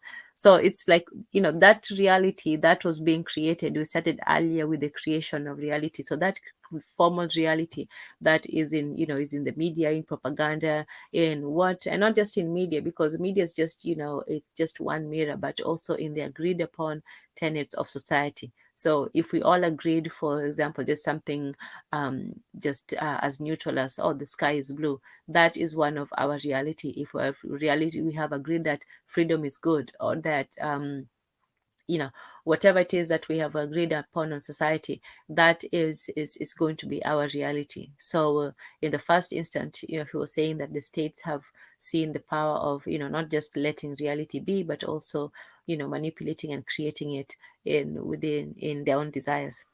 Yes, so now we are also now in the digital world, which is also prone to, to similar manipulations in a way. You have, ghost applicants, to several companies.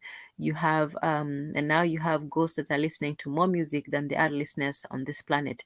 You can have, a piece of music that has just been released, like in one day, and automatically there's 45 million people who listened to it. Not that it's impossible for 45 million people to listen to a piece of music, that's still possible. But when you look at the accelerated rate of of that reception, it makes you the question the actual reality of even the online world. So that's what he's saying, that even the online world is still under that manipulation.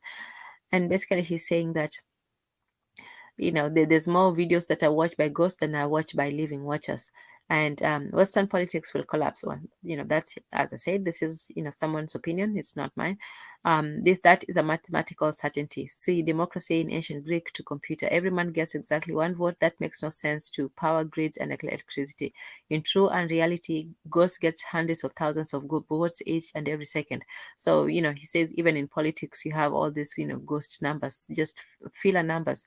On a regular day, someone visits this person, this ghost team visits 400 websites, 1200 URLs, distinctively unreal places, he insists. What we see on the desktop is just pixels, a facade, a different identity in every window, and one of these three screens disguised by VPN, which is an encrypt code simulating the point of entrance in Amsterdam. So even the use of VPNs is also, another ghost. So you can have your in your real life, and then you have this ghost of you, showing up in Amsterdam or Dublin or Cape Town.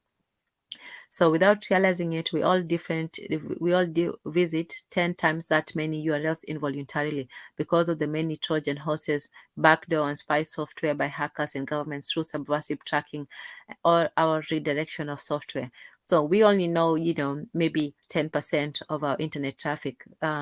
What somebody could be doing, with our activities and so on, or with our URLs, which are, monitored and pasted, and every site you visit keeps a track, the cookies, a record of you. So, they can easily continue that tracking even after you leave.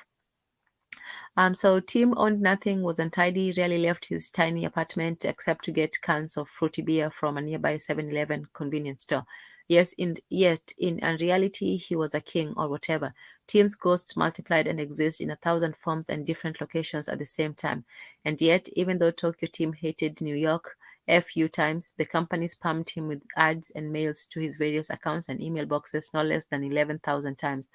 See, he snorted. They do it too. The bigger the corporation, the more goes. That is 11,000 rejections from me. But computers do not know that no means no. Never. Yeah. So computers they'll keep spamming you and spamming you, and they'll still keep using, your computer and your streams and all this. They use you as sort of like a jumping point to continue ghosting these other people. But in reality, they're only doing what humans do, because humans do that first. Humans, create all these multiple identities, and then abandon those identities sometimes almost as quickly as they took them. So computers are simply doing this ghosting in a way that we have been doing before. They computers, they observe, they watch, they learn from humans, and basically they do what we do better and faster, like the computers that learned how to play the chess game and quickly beat the human chess players. So this is what they do. Yeah, they basically create these different realities or identities. They form these relations, and then just as quickly as they come, they leave, and you do not hear of them again. So yeah, so we're at the end of the article. Basically says the Zoomers tried to warn us. Um, the numbers are fake. Basically, politicians don't have 600,000 Twitter friends. Those numbers are fake. And back to his friend, the one with the multiple identities online. Tokyo team died at age 51 just a while ago from liver failures. He's exhausted, used up body lay on his desk in his wall-side Nakano apartment. The shaman transmigrated into the internet, data, and memory ethereal existence. I don't know how to pronounce that, but it basically means, something that is beyond or, migratory. Real humans rejected real team. No fake company or celebrity rejects a ghost. Ghost team is still following all those companies and celebrities and friends. They love him. Yeah. So, somewhere there's of a ghost of this person who is dead in the real life, but he was dead before. Even before he was already dead, he had no friends, little contact with the world, and basically he lived online. So his life will continue online, even if his biological life has come to an end. All right. Wow, that's the longest I've ever gone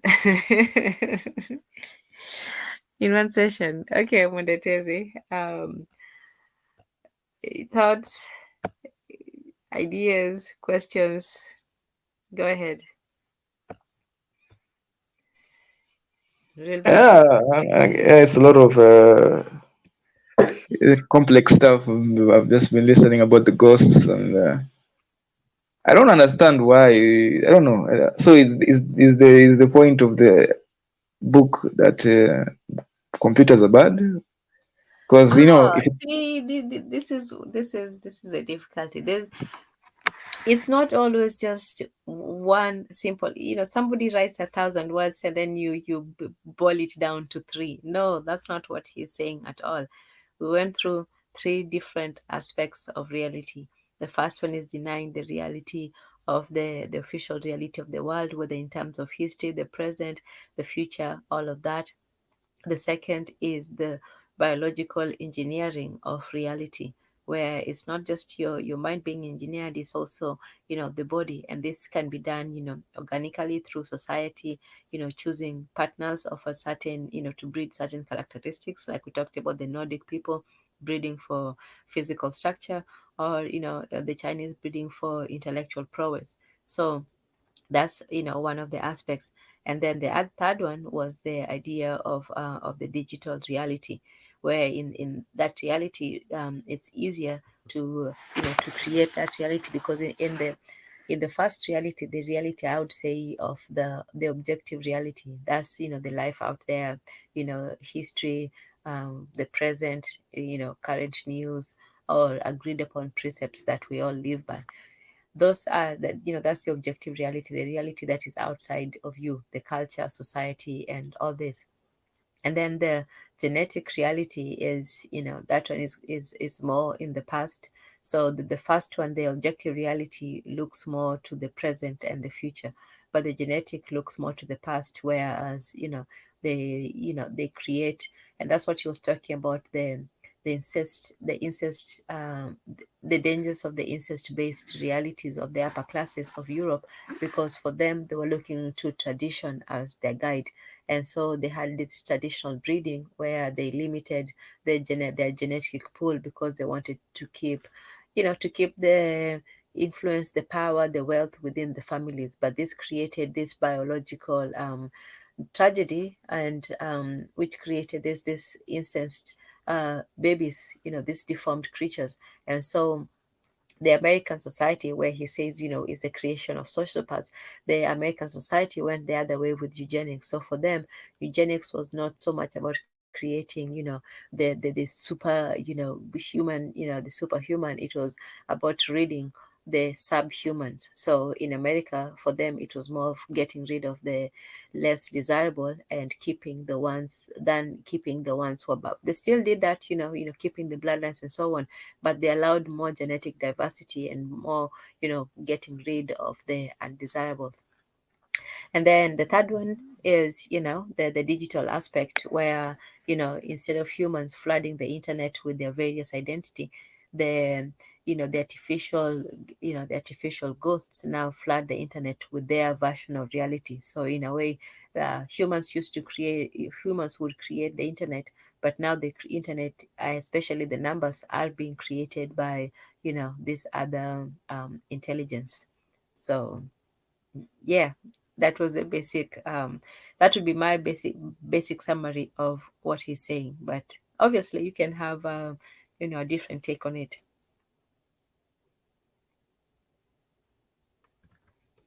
Okay. I've understood from what I'm understanding, which is very little, but I'll go for it. But this guy is talking about realities. So, like from what I've just heard you say, like it's talking about the realities of what, of human reality. Yeah, yeah. So it's talking about human realities. And okay, I don't know. Maybe me, I'm the one who's just used to. I didn't get the conclusion. Like that was the point that I was saying. Like, or there is no conclusion, or it's me to make my own conclusion.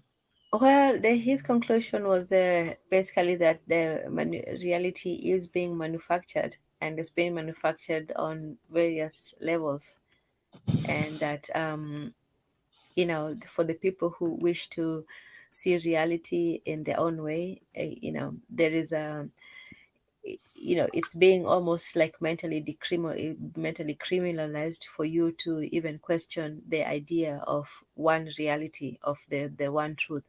So if you question, for example, a certain event or certain numbers or certain information that everybody has agreed to, then you're looked upon as if you're a crazy person. So that was the aspect of inverting reality. So basically, reality that we know has some has been changed. Up is down. Like in 1984 when they say war is peace, freedom is slavery, and that aspect. So what we knew to be the truth is changed, and what everybody has agreed to be truth may not necessarily be the truth for one person. But even that questioning, that whether the ultimate truth is the truth, is also deemed as a criminal offense. So those people who are accused of inverting reality, for example, in Europe, you're not allowed, it's there was this guy, I think it was Gunter Grass. He was actually prosecuted for saying that for denying the Holocaust. Now, obviously, a lot of them do it for quite racist reasons, but whatever one's reason, you're not allowed to question certain things, whether they exist or not, whether they're true or not. So what he's saying is that our knowledge of reality is still very much manipulated, and that not only are you not allowed to question it, even with obvious contradictions, like he mentions here with East Germany. East Germany is supposed to be socialist, but it's very democratic. West Germany is supposed to be democratic, but it's actually socialist. So you find these contradictions, but you're not allowed to question them. And that also comes with the like 1984 and the Brave New World, where he talks about the elite being bred, and that's why he was talking about breeding. Breeding is not just, for the mental, it's also for the biological. So the elite are bred to, for this mental psychopathy. So they're bred to be ignorant, arrogant, and snobbish. And then the middle people are bred to be docile, and the lowest classes are bred to be criminals and violent. And so, yeah, so he said that not only can you not question reality, but you're not allowed to, to try to exit that reality. So he talks about the real world. So you cannot exit it, and you will be punished if you try. So that reality not just has everyone agreed to it, but you know everyone has to agree to it. It's not just to say that the sky is blue. Everyone has to say that the sky is blue and believe it.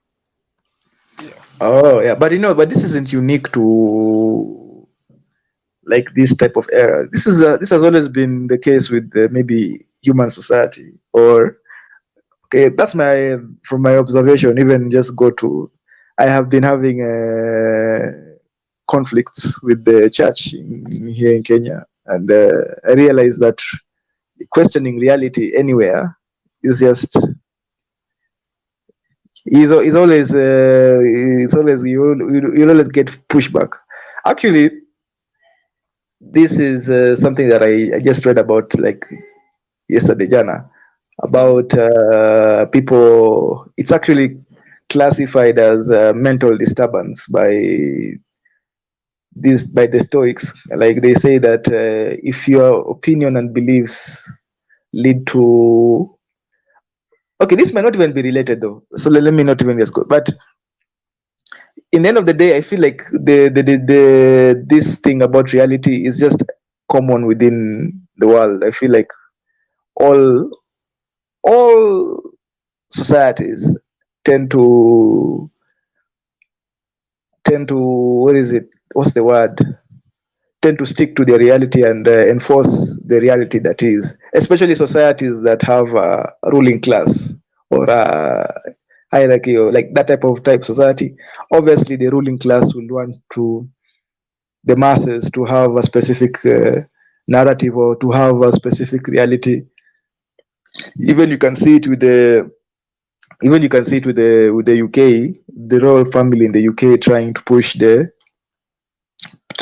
narrative. Even you can see it with the colonizers and Africa, how they try to push a specific reality on the media and all that. And yeah, even when you question that reality, I don't know. I feel like you turn out to be just ignored if they can ignore you, or to those who don't, maybe the leaders of African leaders who don't who cannot be ignored, then they tend to deal with them in another way. So yeah, if I understand what this person is saying about the three realities, although the one I would maybe dispute is the one for the media, not the media, the computers of maybe the 100,000 view or the people who vote, the computers who are voting for you. Yes, yes, in the it may look like okay that computers. I think you can manipulate or you can manipulate public perception, or you can forge. That's the word. You can forge public perception through these types of ghosts and all that. But in the end of the day, fake views doesn't like if you like in the end of the day you cannot replace real people. That's what I'm trying to say. That in the end of the day, somebody with a million fake viewers and somebody with maybe 1,000 real viewers, you see, you cannot replace the value of that 1,000 will ultimately show itself than the guy with the fake, you know. Or what do you think? Okay, that's my short understanding of the whole No, yeah, the no, whole that's one aspect of it.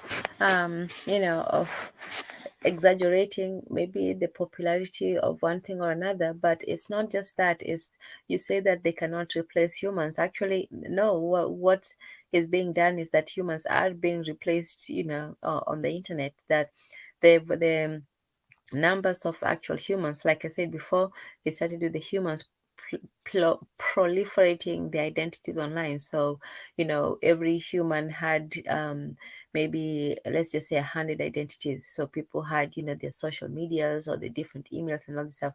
So you had 100 different points on the internet. But with the computer, so it's not just about views. It's also about different things. It's also about even producing content. Nowadays you can have articles. So the main thing is that they want to reproduce the human experience on the internet. That's not just about views. It's also about producing content. It's also about creating art, creating stories, creating all these things. So the things that humans used to do before, they don't really need to do now. So in the future, you can have two autobot Facebook pages that there's no human behind both of them, and they can still be friends and have friends that are friends and so on. So it's basically that humans are being marginalized until they get to be almost insignificant on online and in the real reality, because that's also a part of what is happening in the outside, in the objective reality as well.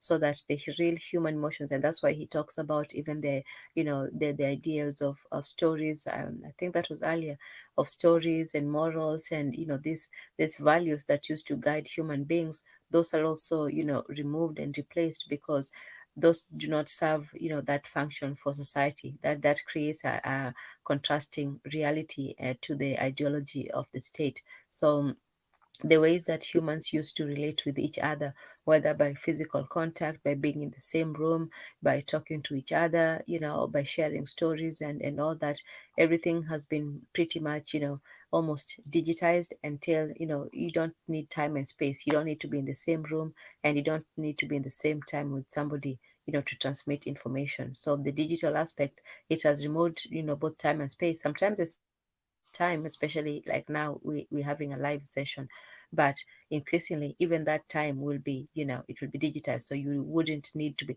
So we can actually record this later, and then you can come and put in your input, and this can actually go later. It's like those animated shows, but those people don't, sometimes they're not even talking to each other. Somebody comes and records their part, and then somebody else comes and records their part, and then with the studio magic they put all those parts together. So for you, as a listener or a viewer, you're thinking that, oh, an animation is, oh, they sat in a room and they were talking to each other. No, people just come, record their parts, and then they put them together as if they were talking to each other. So the next vision is to, to cut off all human contact, so that we don't relate to each other as humans, and just basically as avatars, masks, or these digital images. Yeah, okay. You see, that's the problem. I feel like that cannot succeed. Mhm. I feel like, especially when you talk about animations, yes, I think that's art. To me, when they don't even have to talk to each other, at the end of the day, yeah, that it's like art. No, that's just somebody's art, and art doesn't really have to No, conform just to. using it as an Yeah, analogy. I was no, just yeah, saying, yeah. I understand. I understand the yeah. example, but I'm also using it as an example. So, like that example, like it's art, right? Art doesn't really have to conform. But in the end of the day, the person who is making those animations, those people who have come together to create that, they're not creating that product or that animation for robots, or they are creating that for the consumption of by human beings.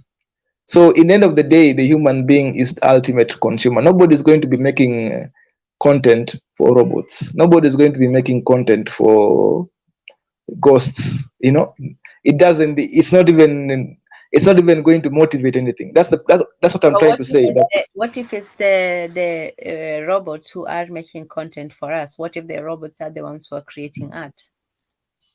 okay, yeah, okay. To me, I don't. Okay, personally, I don't see anything wrong with the robots creating art. If although the problem with that is that now the issue they'll have is that it's best to, can they create art to the point that, or to the point that they cannot, a human, they can hide it, that's what I'm trying to say. Like, can it be, as long as, if a human knows that a robot created this art, a human already, there is something, I don't know what to call it, but there will be already a lack of interest. People like the work of other people. People like the work of other human beings. Like, that's why, things like live streams are popular. People like, even YouTube is getting more popular than, the people like organic, that organic nature of their content is very attractive. That's why even reality TV is attractive. That's just the nature of humans. We don't Robots are still seen as, they will never be seen as humans. So if a robot, even if the AI, this perception that AI is going to replace human to human contact, I feel like this is maybe the creativity of a movie, or creativity, was it the dystopian? I think that perspective will come in, but in reality, I don't think it's possible for any robot to replace human, because what human craves is human to human contact. That is the ultimate motivation. That's the ultimate motivation for any human, whoever, from the person who's producing the content to the person who is consuming the content. The motivation, it will always remain human to human contact. So if people will prefer a human telling them a story, people will prefer human actors. People, robot. I'm not saying robot actors will not be popular, but those, they'll be seen as, what those, when you go to a circus, I don't know what you call that, acts. I don't know what, Mm-hmm. oddities. How the way an oddity is interesting, but these are just oddity. Like I said, yeah, these are just things that are oddities that are very interesting, and people find it, oh, last night. But in the end of the day, people will always prefer human, like that. I don't see that is just part of our nature, that is just part of our DNA, unless now they start to change our DNA to, I don't that's a whole another complex story. But this part of us is not something that can be changed. That's what, like, I feel like.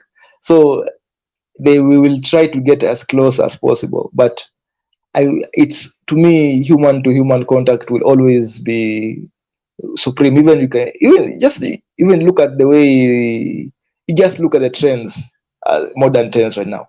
We get a little bit close to artificial, then all of a sudden there's this new organic trend that takes over, and people now people are now tired of the artificial, they move to organic. Also, there's also the cyclical nature of humans also, because today this will be trending, tomorrow it will not be so popular. So to me, robots have a place in human society. I don't think AI is part of, it has a place in human society.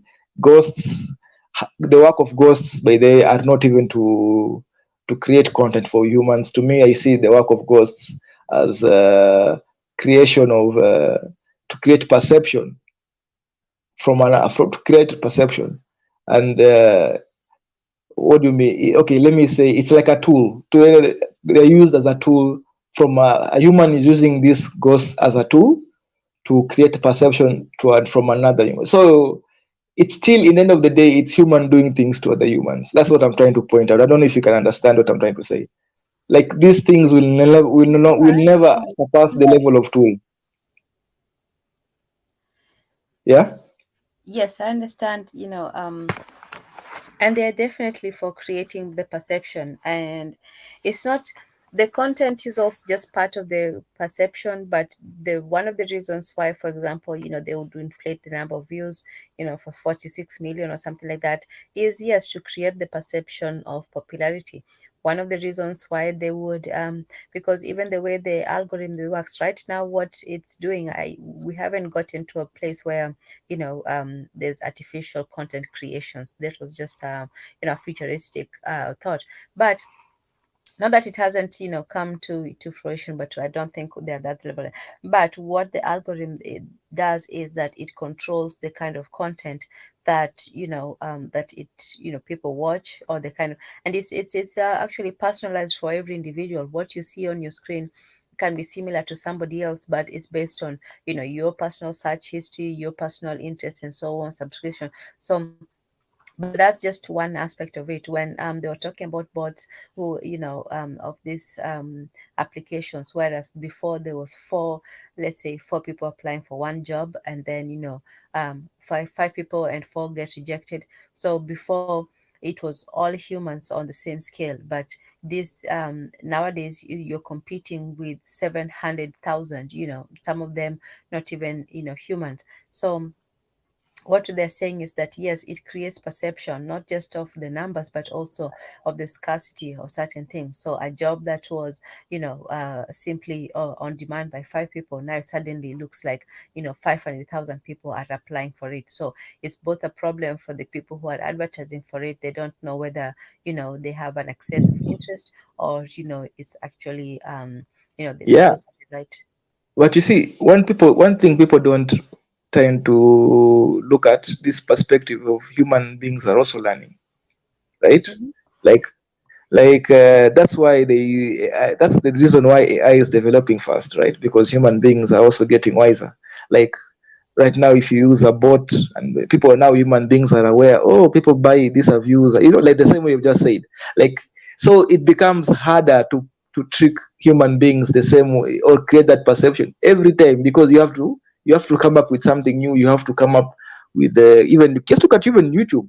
Like these days, it's the what before they used to use this. What is it? Remember, there was the algorithm used to. These days is actually the thumbnails and the titles of YouTube videos. I think like I think these days it's generated by algorithms. Before, people used to just say the crazy, you just say something crazy and it gets a lot of views. Today, people are much wiser. You're not going to fool people like that, because people have learned, oh yeah, this is what now they do. So you're going to have to use maybe the algorithm to come, and the algorithm is going to come up with something. Then even soon, people are going to even become even wiser. Like just look at like right now, ad blockers. Ad blockers in is like a standard thing right now in any web browser, right? Ad blockers. That's like a thing.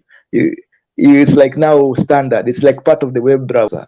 Before it wasn't. Right now it is now. Why is that? Because even the consumer, the people, the person you're going to use as the person you're trying to manipulate is also getting wiser, and technology is also using technology to prevent or to see through the manipulation, you see. So you'll find this thing in the end of the day.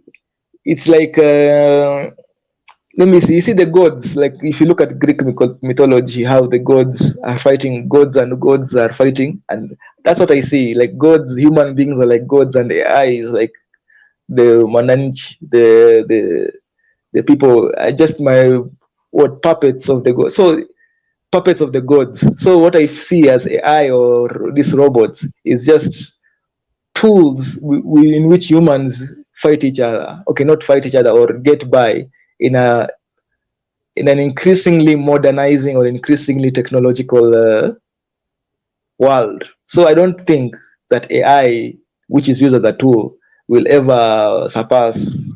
Although, okay, will not ever surpass or will reach the level where now it can fool human beings to the point that a human at now like it's now okay, let me say creating content, or it's just used like supremacy. If it maybe it reach that point, then somebody else will come up with something, or the person who is being manipulated by that AI will become wiser.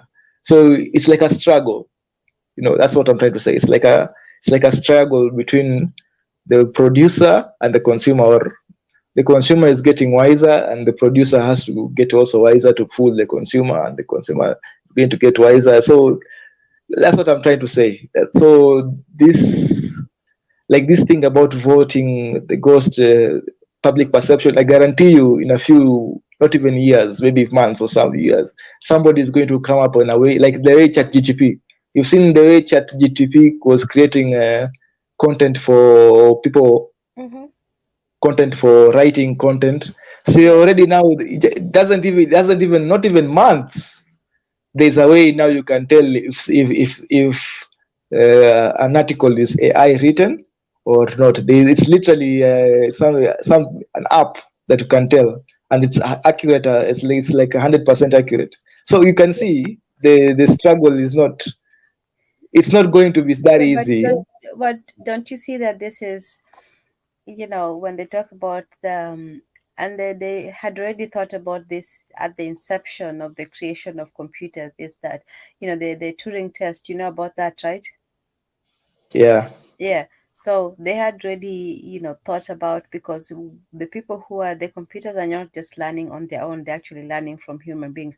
So right now where we are is we're fighting, the humans have stepped aside, because even when what you're describing is not humans, overcoming the Turing test, now we're using a computer to tell us whether it's a computer that's talking to us. So at that point, we've already, lost our human ability to tell whether something is human. So we've already lost the Turing test, and that was what it was: whether a human could tell whether they were speaking to a computer, and that's not something that a human at this point can do. So we have to rely on a computer to do the same for us. So basically, what we're doing is we have given our, our reason and our choice to, to computers, to another computer program. But that's just one aspect of it. The second aspect is, you talked about, the race. When the computers learn one thing, the humans become better at, deciphering, the hiddenness within it. But, like I said, computers will learn from humans, and from everything that they have done everything better than humans for the most part. They have done, even chess, something that was, a very human thing. It required, and not even chess, the latest one that they did, that was not even, just, it was so many calculations, so many things. The game, I think it was called Go. Yeah, the first computer has beaten, all human, all the expert humans, and has actually beaten another, computer program in it. So yeah, so right now what we're doing is we're using computers to basically, create other computers. But I don't want you to miss the bigger point, that it's not just on the digital level, it's the whole world is being, shaped in a certain way. So the whole aspect of the ghosts in the digital world is just one aspect of, also, the real life avatars in the real world, where, your reality, the media, the movies, the television, everything is curated to give you a certain idea of reality. So what Google, for some time, the internet was like an alternate path. It was like a way to exit, and that's what he was talking about, the exiting of the reality.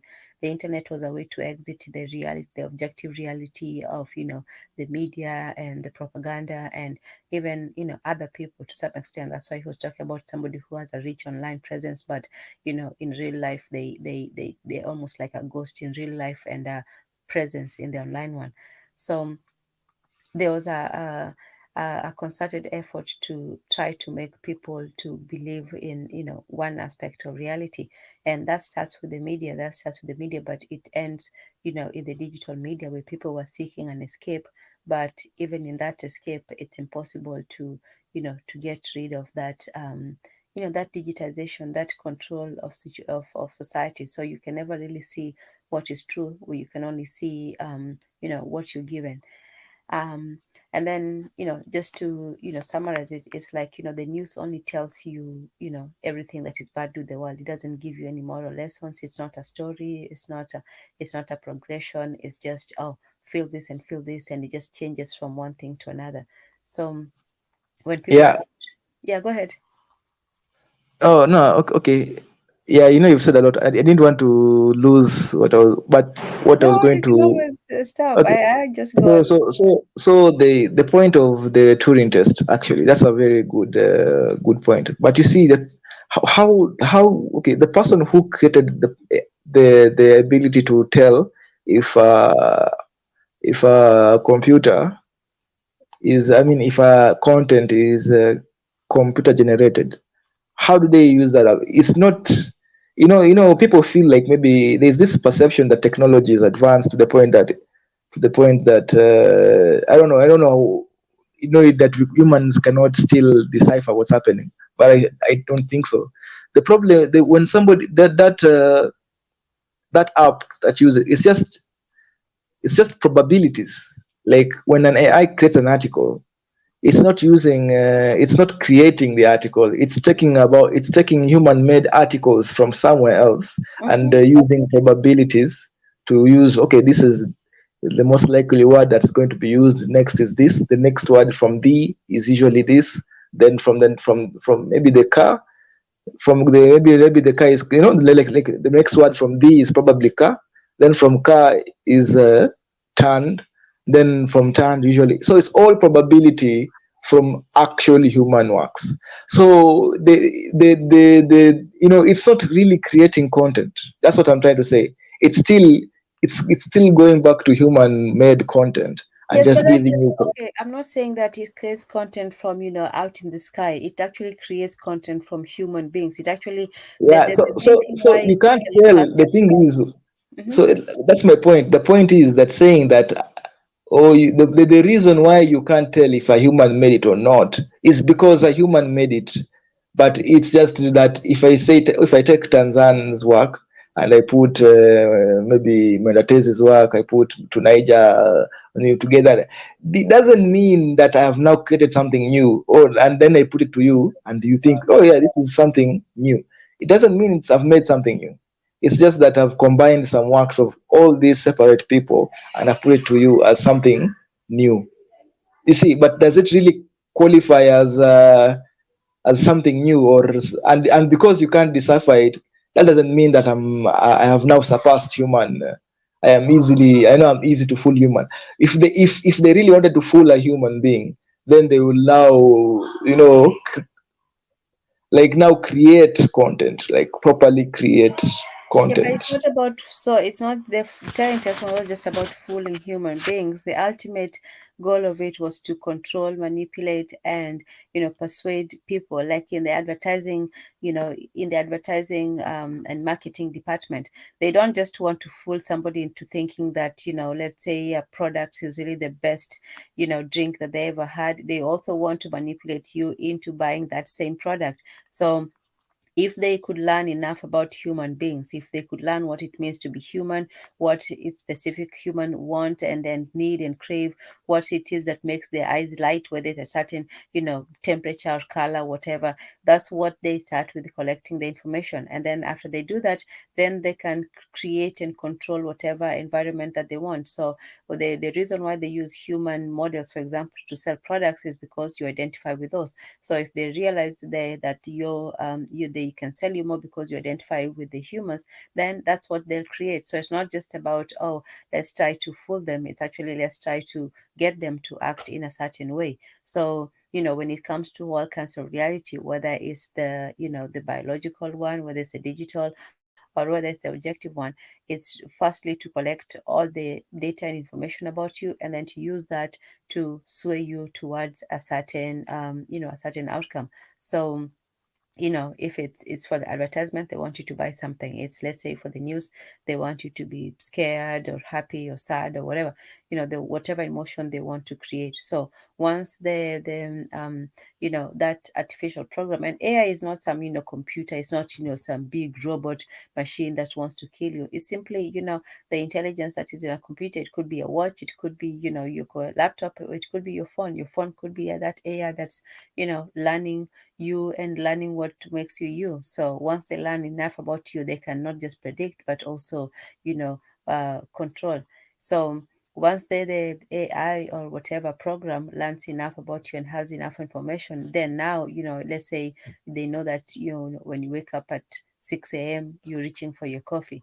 Now that information might be useful for an advertising person to say, okay, let me put an advertisement for coffee there for that person. So it's not always just, oh, they want to take over the world and so on. It's more to direct your actions towards a certain, towards a certain result.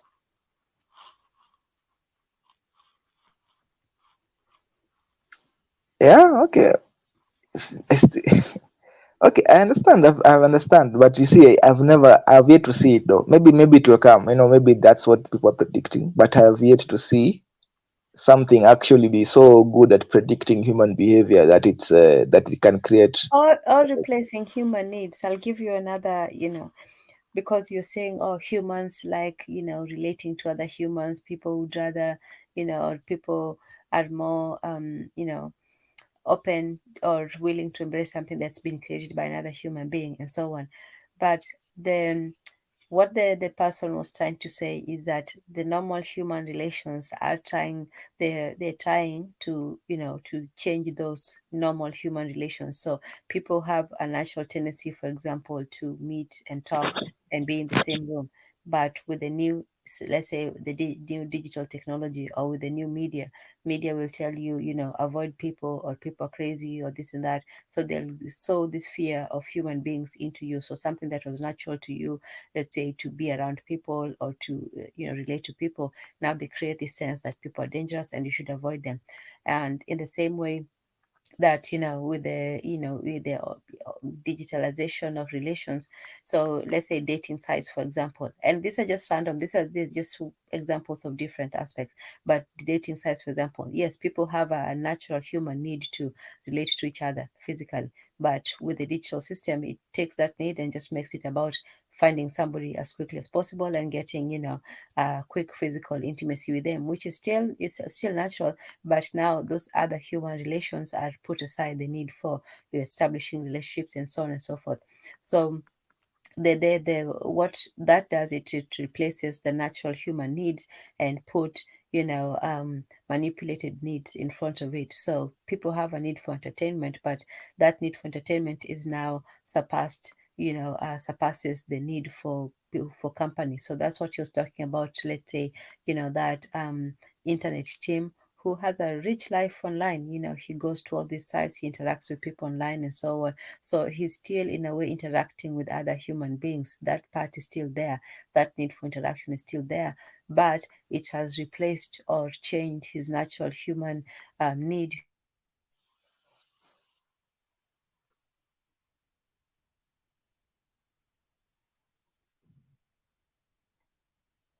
Hello,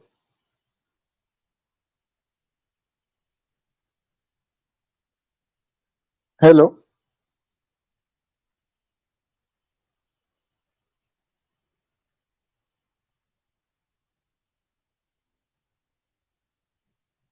Uh, I don't know. Is somebody hear me?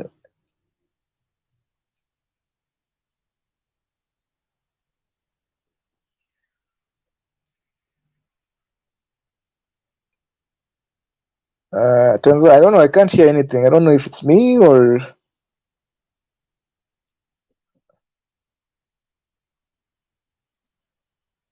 hello.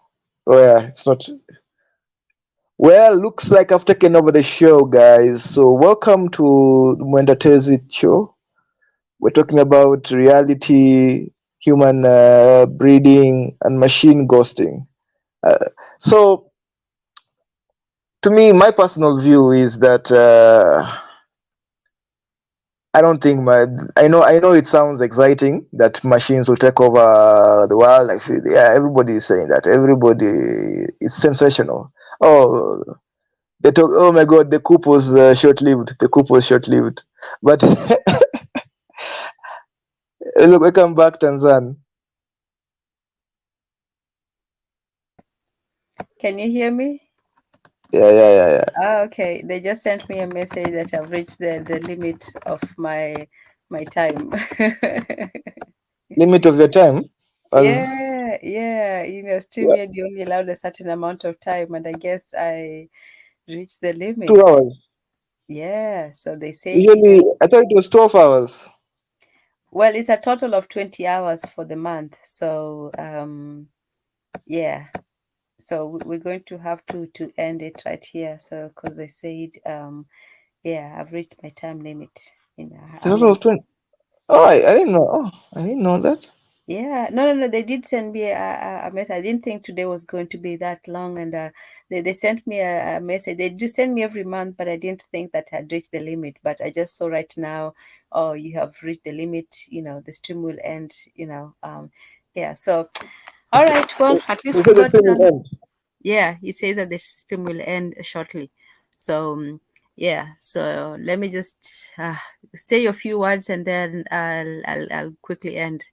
Yeah, go ahead. Sorry to be so brief, but yeah, they gave me the same message. Oh, okay. Okay. So to me, I feel like I'll be fascinated by the to see I'm happy. I'll be fascinated to see AI reach that level because I know AI is AI is practically data science, and data like to when people do statistics, when there is always this level called God mode, where they assume you're supposed to assume that everything is you know everything, Mhm.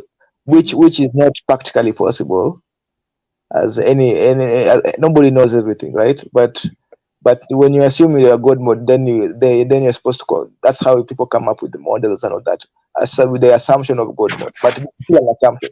So to assume that to replace a human being, human beings are very complex creatures. That's what I feel like. Humanity is complex. You just human beings. Like it's not easy to predict even a human being behavior for a day. Like it's not easy. Like you really, there are so many variables, like so many variables. Like like just something like just by the way you sat down can tell you if you're going to sit for 10 minutes or that, just so many things. So it's so difficult to reach that level where you can actually predict human behavior, just it's so to me, I will be even it'll even be even inspiring. It'll be even something that is what is it that I will look for. I'll be impressed. I'll be so impressed if they can actually pull that off. To me, it's still so far. It's still so far to pull off, to even pull that off. I think they are trying. I see Elon Musk trying to see if you can even read human thoughts. They haven't even pulled that one off because even thoughts are so we are still a long way to go, to me, to even reach that level where AI can even replace a human being, or to reach that level. But I will be fascinated personally to see it happen. I don't think it will happen, but if it happens, it will even be a huge feat for humanity. It will be so impressive, and that AI will definitely be good because it will be knowing everything. It'll be practically it will be classified as a god. I don't think there'll be any other classification about a god apart from somebody who knows everything. So if a machine knows everything to that level, it's practically god. That's so. Yeah, for those who are religious or for those who are looking for god, that there you'll be there. It will be there in its physical sense, right? Or virtual sense. So to me, I'm okay. I don't mind. I'm interested to see where this leads. And I'll actually talk about the inbreeding part, but since we don't have time, to me, this inbreeding thing is not a good idea for any. It's not a good idea for any creature, for any species that thinks that they want to survive, or to you know let me tell you something. Intelligence is great. I'm not going to lie. Intelligence is great, but I think it's highly overrated as a requirement for survival as a species. It's highly, extremely overrated. It's extremely overrated. It's good, it's important. I'm not saying it's not important, but there are so many other factors that determine your survival as a species. If you just focus on one and you lose on these other ones, you're not going to survive. You're going to go extinct easily. Easily. I mean, look at, so if you, this thing about inbreeding and breeding intelligence and stuff like that, you're not like, I once again I'm going to say, you're not god. You are not aware of all the variables. So whatever you're doing it in the blind. And because of that, nature, which to me, nature is god, because nature is like all to me, nature is just all. To me, when you talk about nature, I see nature as all the variables. To me, that is, if you define, that is my definition of nature. Nature is just all the variables. So when when you subject yourself to nature, you're subjecting yourself to all the variables. That is how I feel like a species will survive in terms of breeding. is when you subject yourself to all. But if you start, messing with that, and you're just going, and it's happening right now. Look at the cultures that like to do that. You talked about Asia. I don't know, Japan, or is Mm-hmm. it China? You talked about China and Japan, and look at what Corona did. Corona has barely touched Africa. Barely touched Africa. It's like, you know, guys are not even. They are, I guarantee you, some guys somewhere in Africa, many don't even know that there was a virus in the world. Yeah. You see that's the advantage of subjecting yourself to God. Like, to me, I mean, to nature. All your these are people who have been subjected to all the variables and they have survived. Mm-hmm. Because the variables are, because they are tuned to all the variables. But people who are, this is why I'm also somebody who is not too big in too much hygiene. Like, I'm gonna lie, sometimes I don't. I know guys are going to be like, ew, but sometimes I don't. Sometimes I want to wash my hands when I eat. Like, sometimes I just, like, especially when I'm on eating street food, I'm like, oh, yes. let's see, like, let's see what You happens. die And I've of yet, disease. yeah, yeah, I'm just gonna eat. There it is. It is what it is. And now my stomach, yeah, has yet to blow up or Yeah. something. So I still believe, I'm a firm believer. Sometimes it's just, do not limit, like, oh, don't try to separate yourself from, like, nature too much. Like, because you don't know. Sometimes things like these viruses that are going around the world, like Bill Gates here trying to predict the. We was talking about how Africa will. All these guys, not even, they're all talking about, oh my God, Africa is so vulnerable. Africa is so vulnerable. Turns out they have lost millions. I think America has lost, probably they hit the millions, right? They've Mm. lost. Africa is like, what?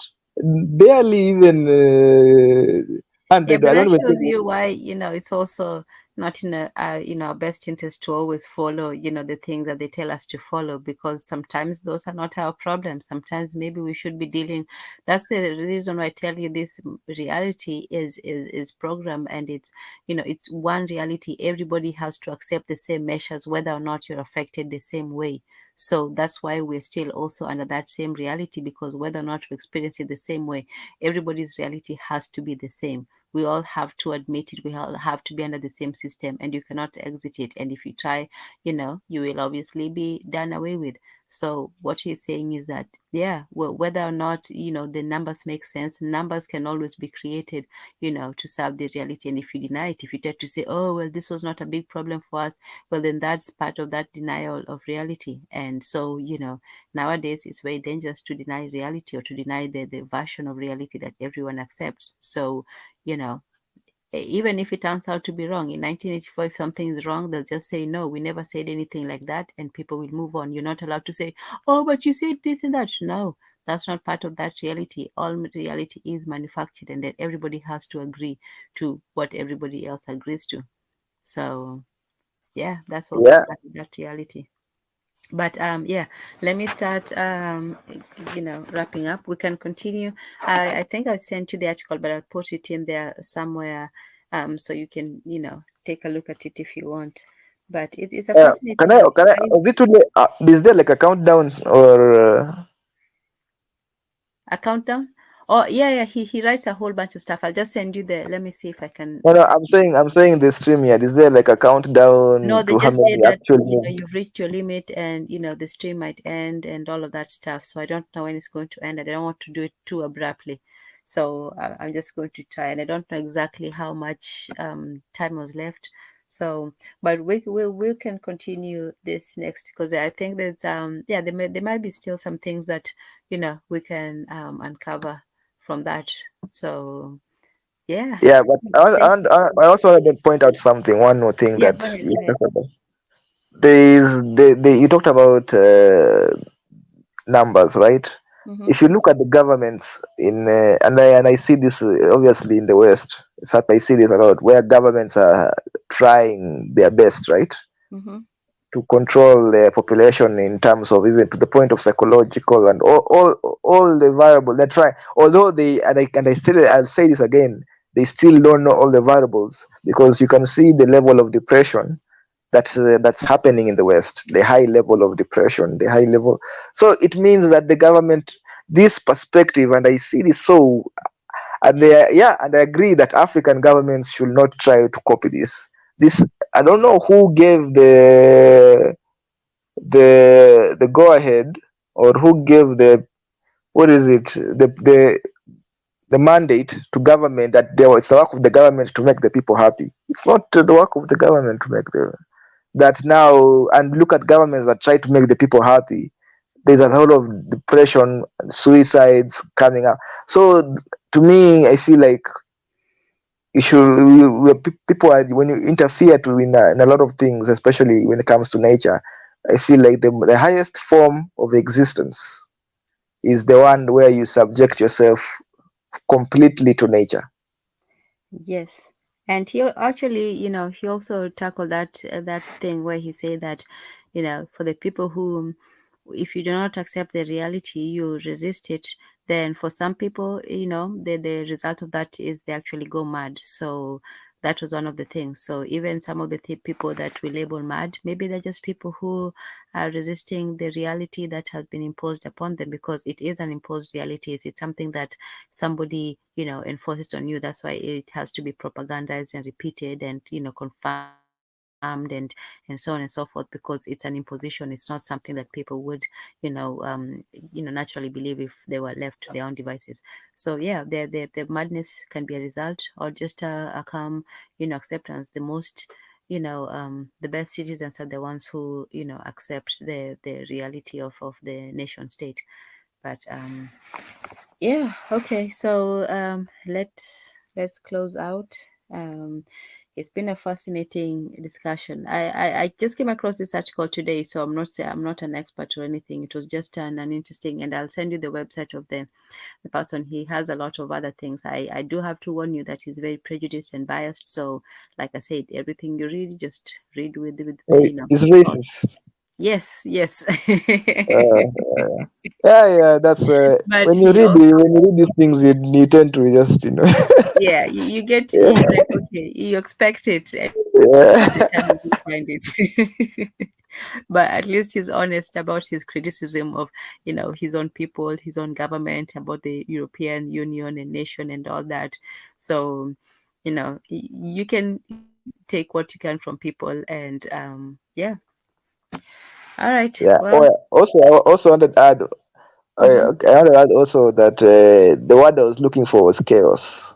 Yes, Yeah, yes. yeah, yeah, that was what human beings are, chaos. Like that was the word. Sensitivity to what's chaos? Sensitivity to initial conditions. Yes, initial conditions and boundary conditions, Yeah, yeah, changing yeah, boundaries yeah, yeah, conditions. yeah. That's human nature. Mhm. That's human nature. That's like I said. So like, if they, and we are yet to get to the point where we can control chaos. Like, I don't think we can.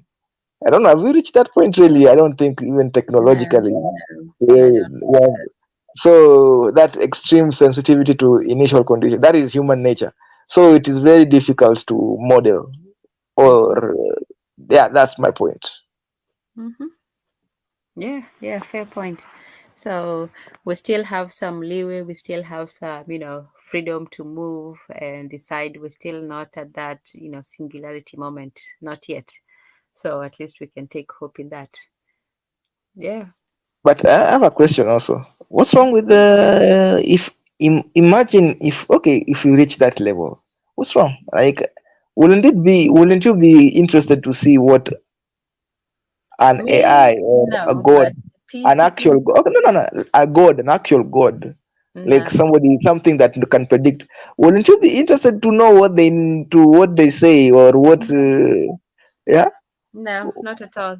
Not at all. No. Okay, you like sometimes, okay, okay, maybe you might like, that mystery of the darkness, but sometimes it's like, oh wait, Uh, somebody. I prefer the mystery. I totally prefer the mystery. There are some things that I think that people are just not meant to know.